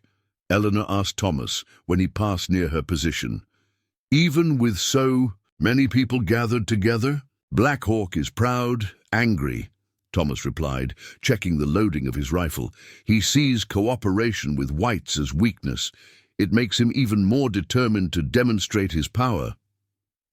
"But you're Comanche," Eleanor pointed out. "Surely your presence here makes me a traitor in his eyes," Thomas finished. "Someone who has abandoned the old ways for the comfort of the white man's world." The stark assessment troubled Eleanor. "Is that how you see yourself?" she asked quietly. Thomas paused, his dark eyes meeting hers directly. "I see myself as someone trying to ensure my people have a future, even if it's not the future our ancestors imagined." He moved away before she could respond, joining John Two Bears near the main door. Through the narrow windows, Eleanor could see the sun beginning its descent toward the western hills, casting long shadows across the settlement. The ordinary beauty of the evening stood in stark contrast to the tension within the church, where children whispered and adults checked weapons with grim determination. Abigail joined her at the window, her face pale but composed. "Thomas sent runners to Fort Davidson," she said softly, "but even if they get through, the soldiers won't arrive in time." "How bad could it be?" Eleanor asked, needing reassurance, but sensing none would be forthcoming. "Black Hawk's reputation is fearsome," Abigail admitted. "Last summer, he raided a settlement near the Red River, killed all the men, took 4 women captive. Only one was ever recovered, and she—" She trailed off, unwilling to detail the woman's condition. Eleanor swallowed hard. "I see, but we're better prepared, more numerous," Abigail added quickly. "And we have Thomas and John Two Bears. They understand Comanche tactics." Before Eleanor could respond, a sharp cry came from the lookout posted in the church tower. "Riders!" From the east. Thomas climbed swiftly to the tower, then returned moments later, his expression tense but controlled. "It's them, about 30 warriors, Black Hawk at the lead." He addressed the assembled defenders. "Remember the plan. No one fires unless I give the signal. We show strength, but avoid provocation if possible." "And if they attack anyway?" asked the blacksmith, cradling a shotgun that looked tiny in his massive hands. "Then we defend what's ours," Thomas said simply. He turned to Eleanor and Abigail. "Stay with the children in the back room. No matter what you hear, keep them quiet." Eleanor wanted to object, to insist on knowing what was happening, but she recognized the wisdom in his instructions. The children would need calm guidance if the situation deteriorated. As she followed Abigail toward the small room behind the altar, she cast one last glance at Thomas. He stood straight and tall, rifle held casually but ready, his face set in lines of determination. For a moment, their eyes met across the crowded church, and something unspoken passed between them. Not quite a farewell, but an acknowledgement of the danger they faced. Then Eleanor was in the back room, closing the heavy wooden door behind her, shutting out the sight of the man who had somehow become essential to her sense of security in this wild land. The waiting was excruciating. Through the thick walls, they could hear little beyond muffled voices and the occasional stamp of hooves outside. The children huddled together on blankets spread across the floor, some of the younger ones dozing despite the tension, others wide-eyed and alert to the adults' concern. "What's happening?" Eleanor whispered to Abigail, after what seemed an eternity but was likely less than half an hour. "Negotiation, probably," Abigail whispered back. "Thomas will try to reason with Black Hawk first. offer supplies, horses perhaps, in exchange for leaving peacefully. Will that work? Abigail's expression was grave. Sometimes. Black Hawk respects strength and fair dealing even from enemies, but his hatred of those who accept white ways runs deep. A sudden commotion outside made them both stiffen. Raised voices, the distinctive sound of rifles being cocked. Eleanor's hand found Abigail's, squeezing tightly as they strained to interpret the noises filtering through the walls. Then came the sound they most dreaded. A single gunshot, followed by the unmistakable war cry of Comanche warriors. The raid had begun.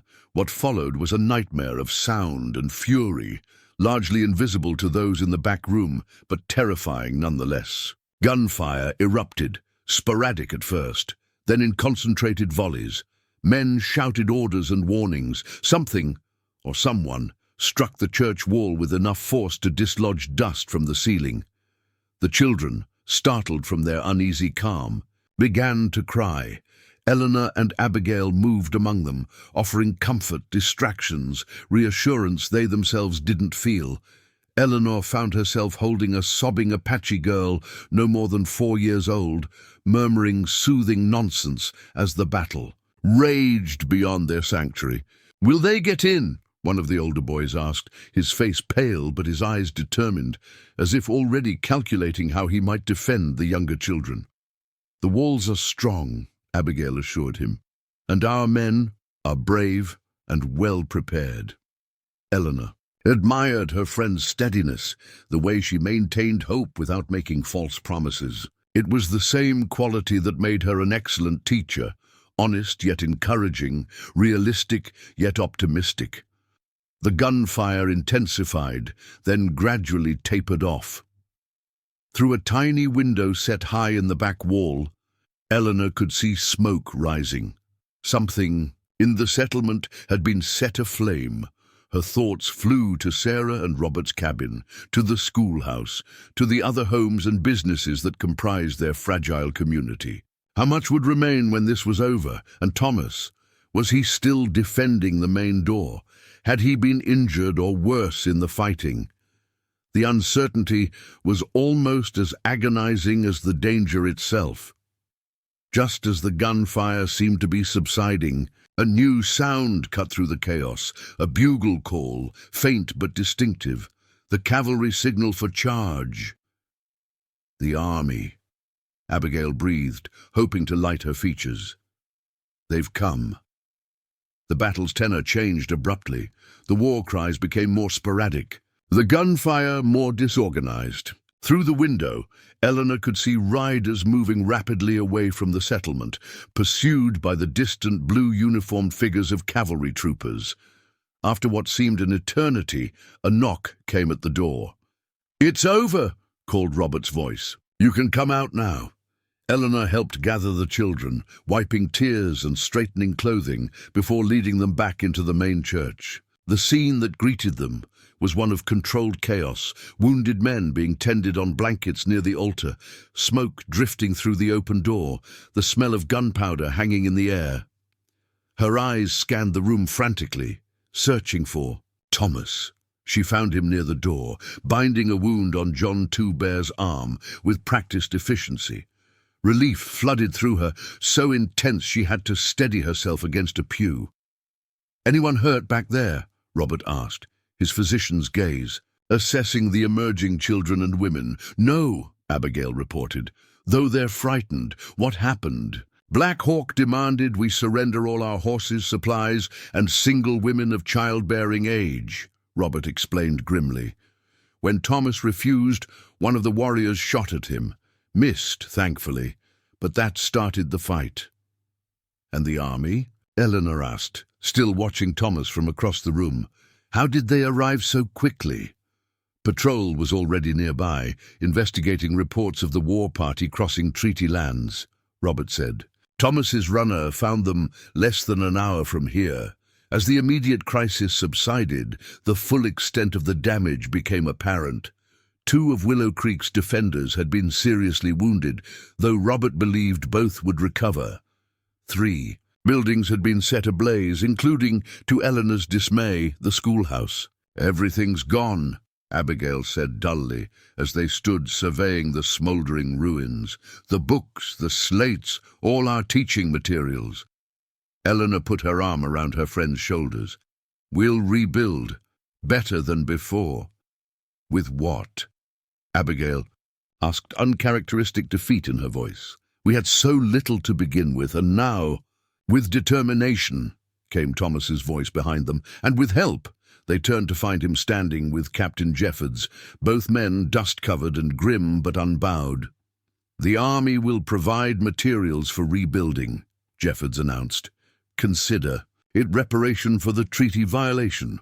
Black Hawk may have escaped today, but he won't find sanctuary anywhere in the territory now." Eleanor studied Thomas's face, noting the fatigue etched there, the small cut above his left eyebrow, the resolute set of his jaw. He had stood between his adopted community and his birth people, choosing a future of cooperation over the past's vengeance. The cost of that choice was written in every line of his face. "Thank you," she said simply, meeting his eyes. He nodded once, understanding all she couldn't express in that moment. "We endure," he replied, "all of us, together." As the sun set over Willow Creek, casting long shadows across damaged buildings and weary defenders, Eleanor realized that the settlement had changed her irrevocably. 3 weeks ago she had been a proper Boston spinster, seeking security through marriage. Now she stood amid the aftermath of a Comanche raid, her future uncertain, but unquestionably her own.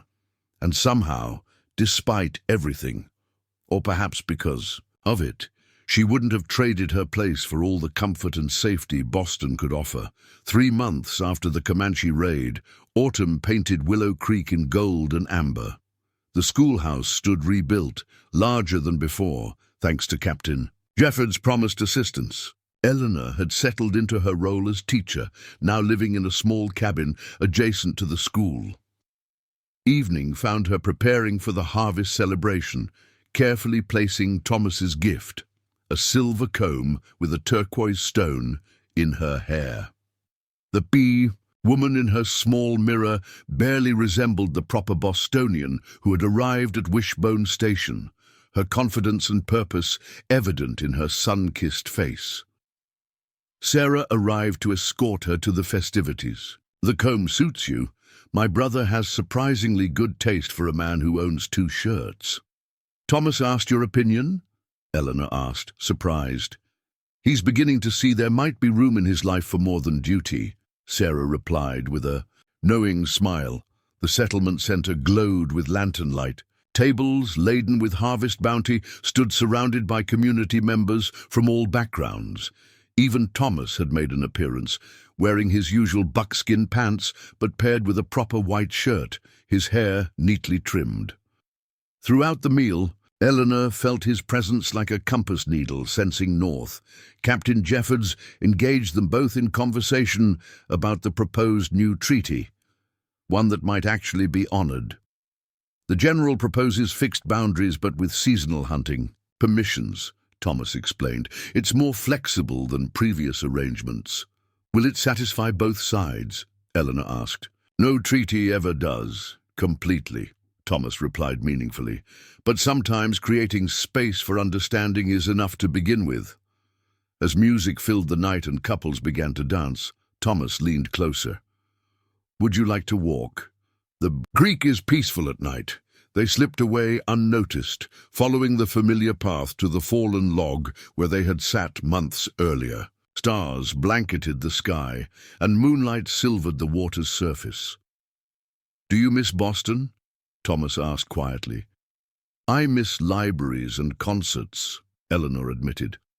"But I don't miss being defined by what I lacked rather than what I contribute." "And here? What defines you?" "My choices," she said simply. "Each day I choose to teach, to learn, to adapt." Thomas turned toward her.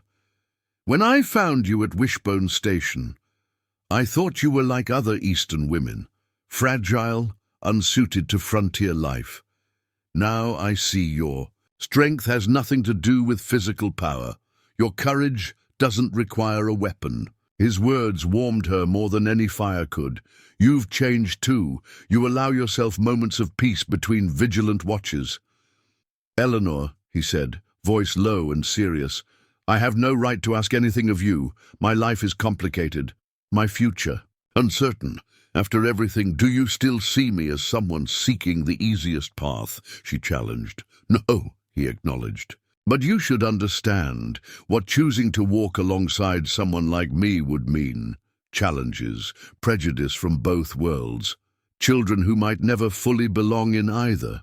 He continued, voice softening, but also a life built on mutual respect, partnership in its truest sense, and deep affection that could grow into something more enduring than any treaty. Eleanor's heart quickened. This measured declaration represented a profound opening of his guarded heart. I've never sought the easiest path, she said, taking his hand, only the one that leads toward becoming the person I want to be, alongside those who see me clearly. His fingers closed around hers. And who do you want to be? Someone who builds rather than merely exists, who teaches children to see beyond boundaries. She moved closer, emboldened by the moment's significance. Someone who recognizes the value of a rare soul, regardless of complexities. Thomas touched the silver comb in her hair, then gently traced her cheek. I have nothing to offer but myself, just a promise to walk beside you for as long as our paths align. That, Eleanor whispered, is worth more than all the cattle ranches. In Texas, when they returned to the celebration hand in hand, few expressed surprise. Sarah exchanged knowing glances with Robert. Abigail smiled approvingly. Grandmother Blue Feather nodded with ancient wisdom, murmuring, "The hawk has landed. The winter will be warmer for it." In the years that followed, Willow Creek endured through challenges, harsh winters, political changes, even Wells's eventual return, though diminished and bitter. The settlement flourished, strengthened by its diversity. The school produced students who carried its values into a changing frontier. Thomas continued bridging worlds, his position eventually valued by both army and tribal leaders. And in their small cabin near the schoolhouse, Eleanor practiced daily the lesson learned that fateful summer, that life's most meaningful journeys often begin with apparent misfortune, and sometimes being left behind is the first step toward finding where you truly belong. When asked how they met, she would begin the story with a simple truth that contained worlds of meaning. I was left at a deserted station until a lone Comanche scout found me. Up next, you've got two more standout stories right on your screen. If this one hits the mark, you won't want to pass these up. Just click and check them out. And don't forget to subscribe and turn on the notification bell so you don't miss any upload from us.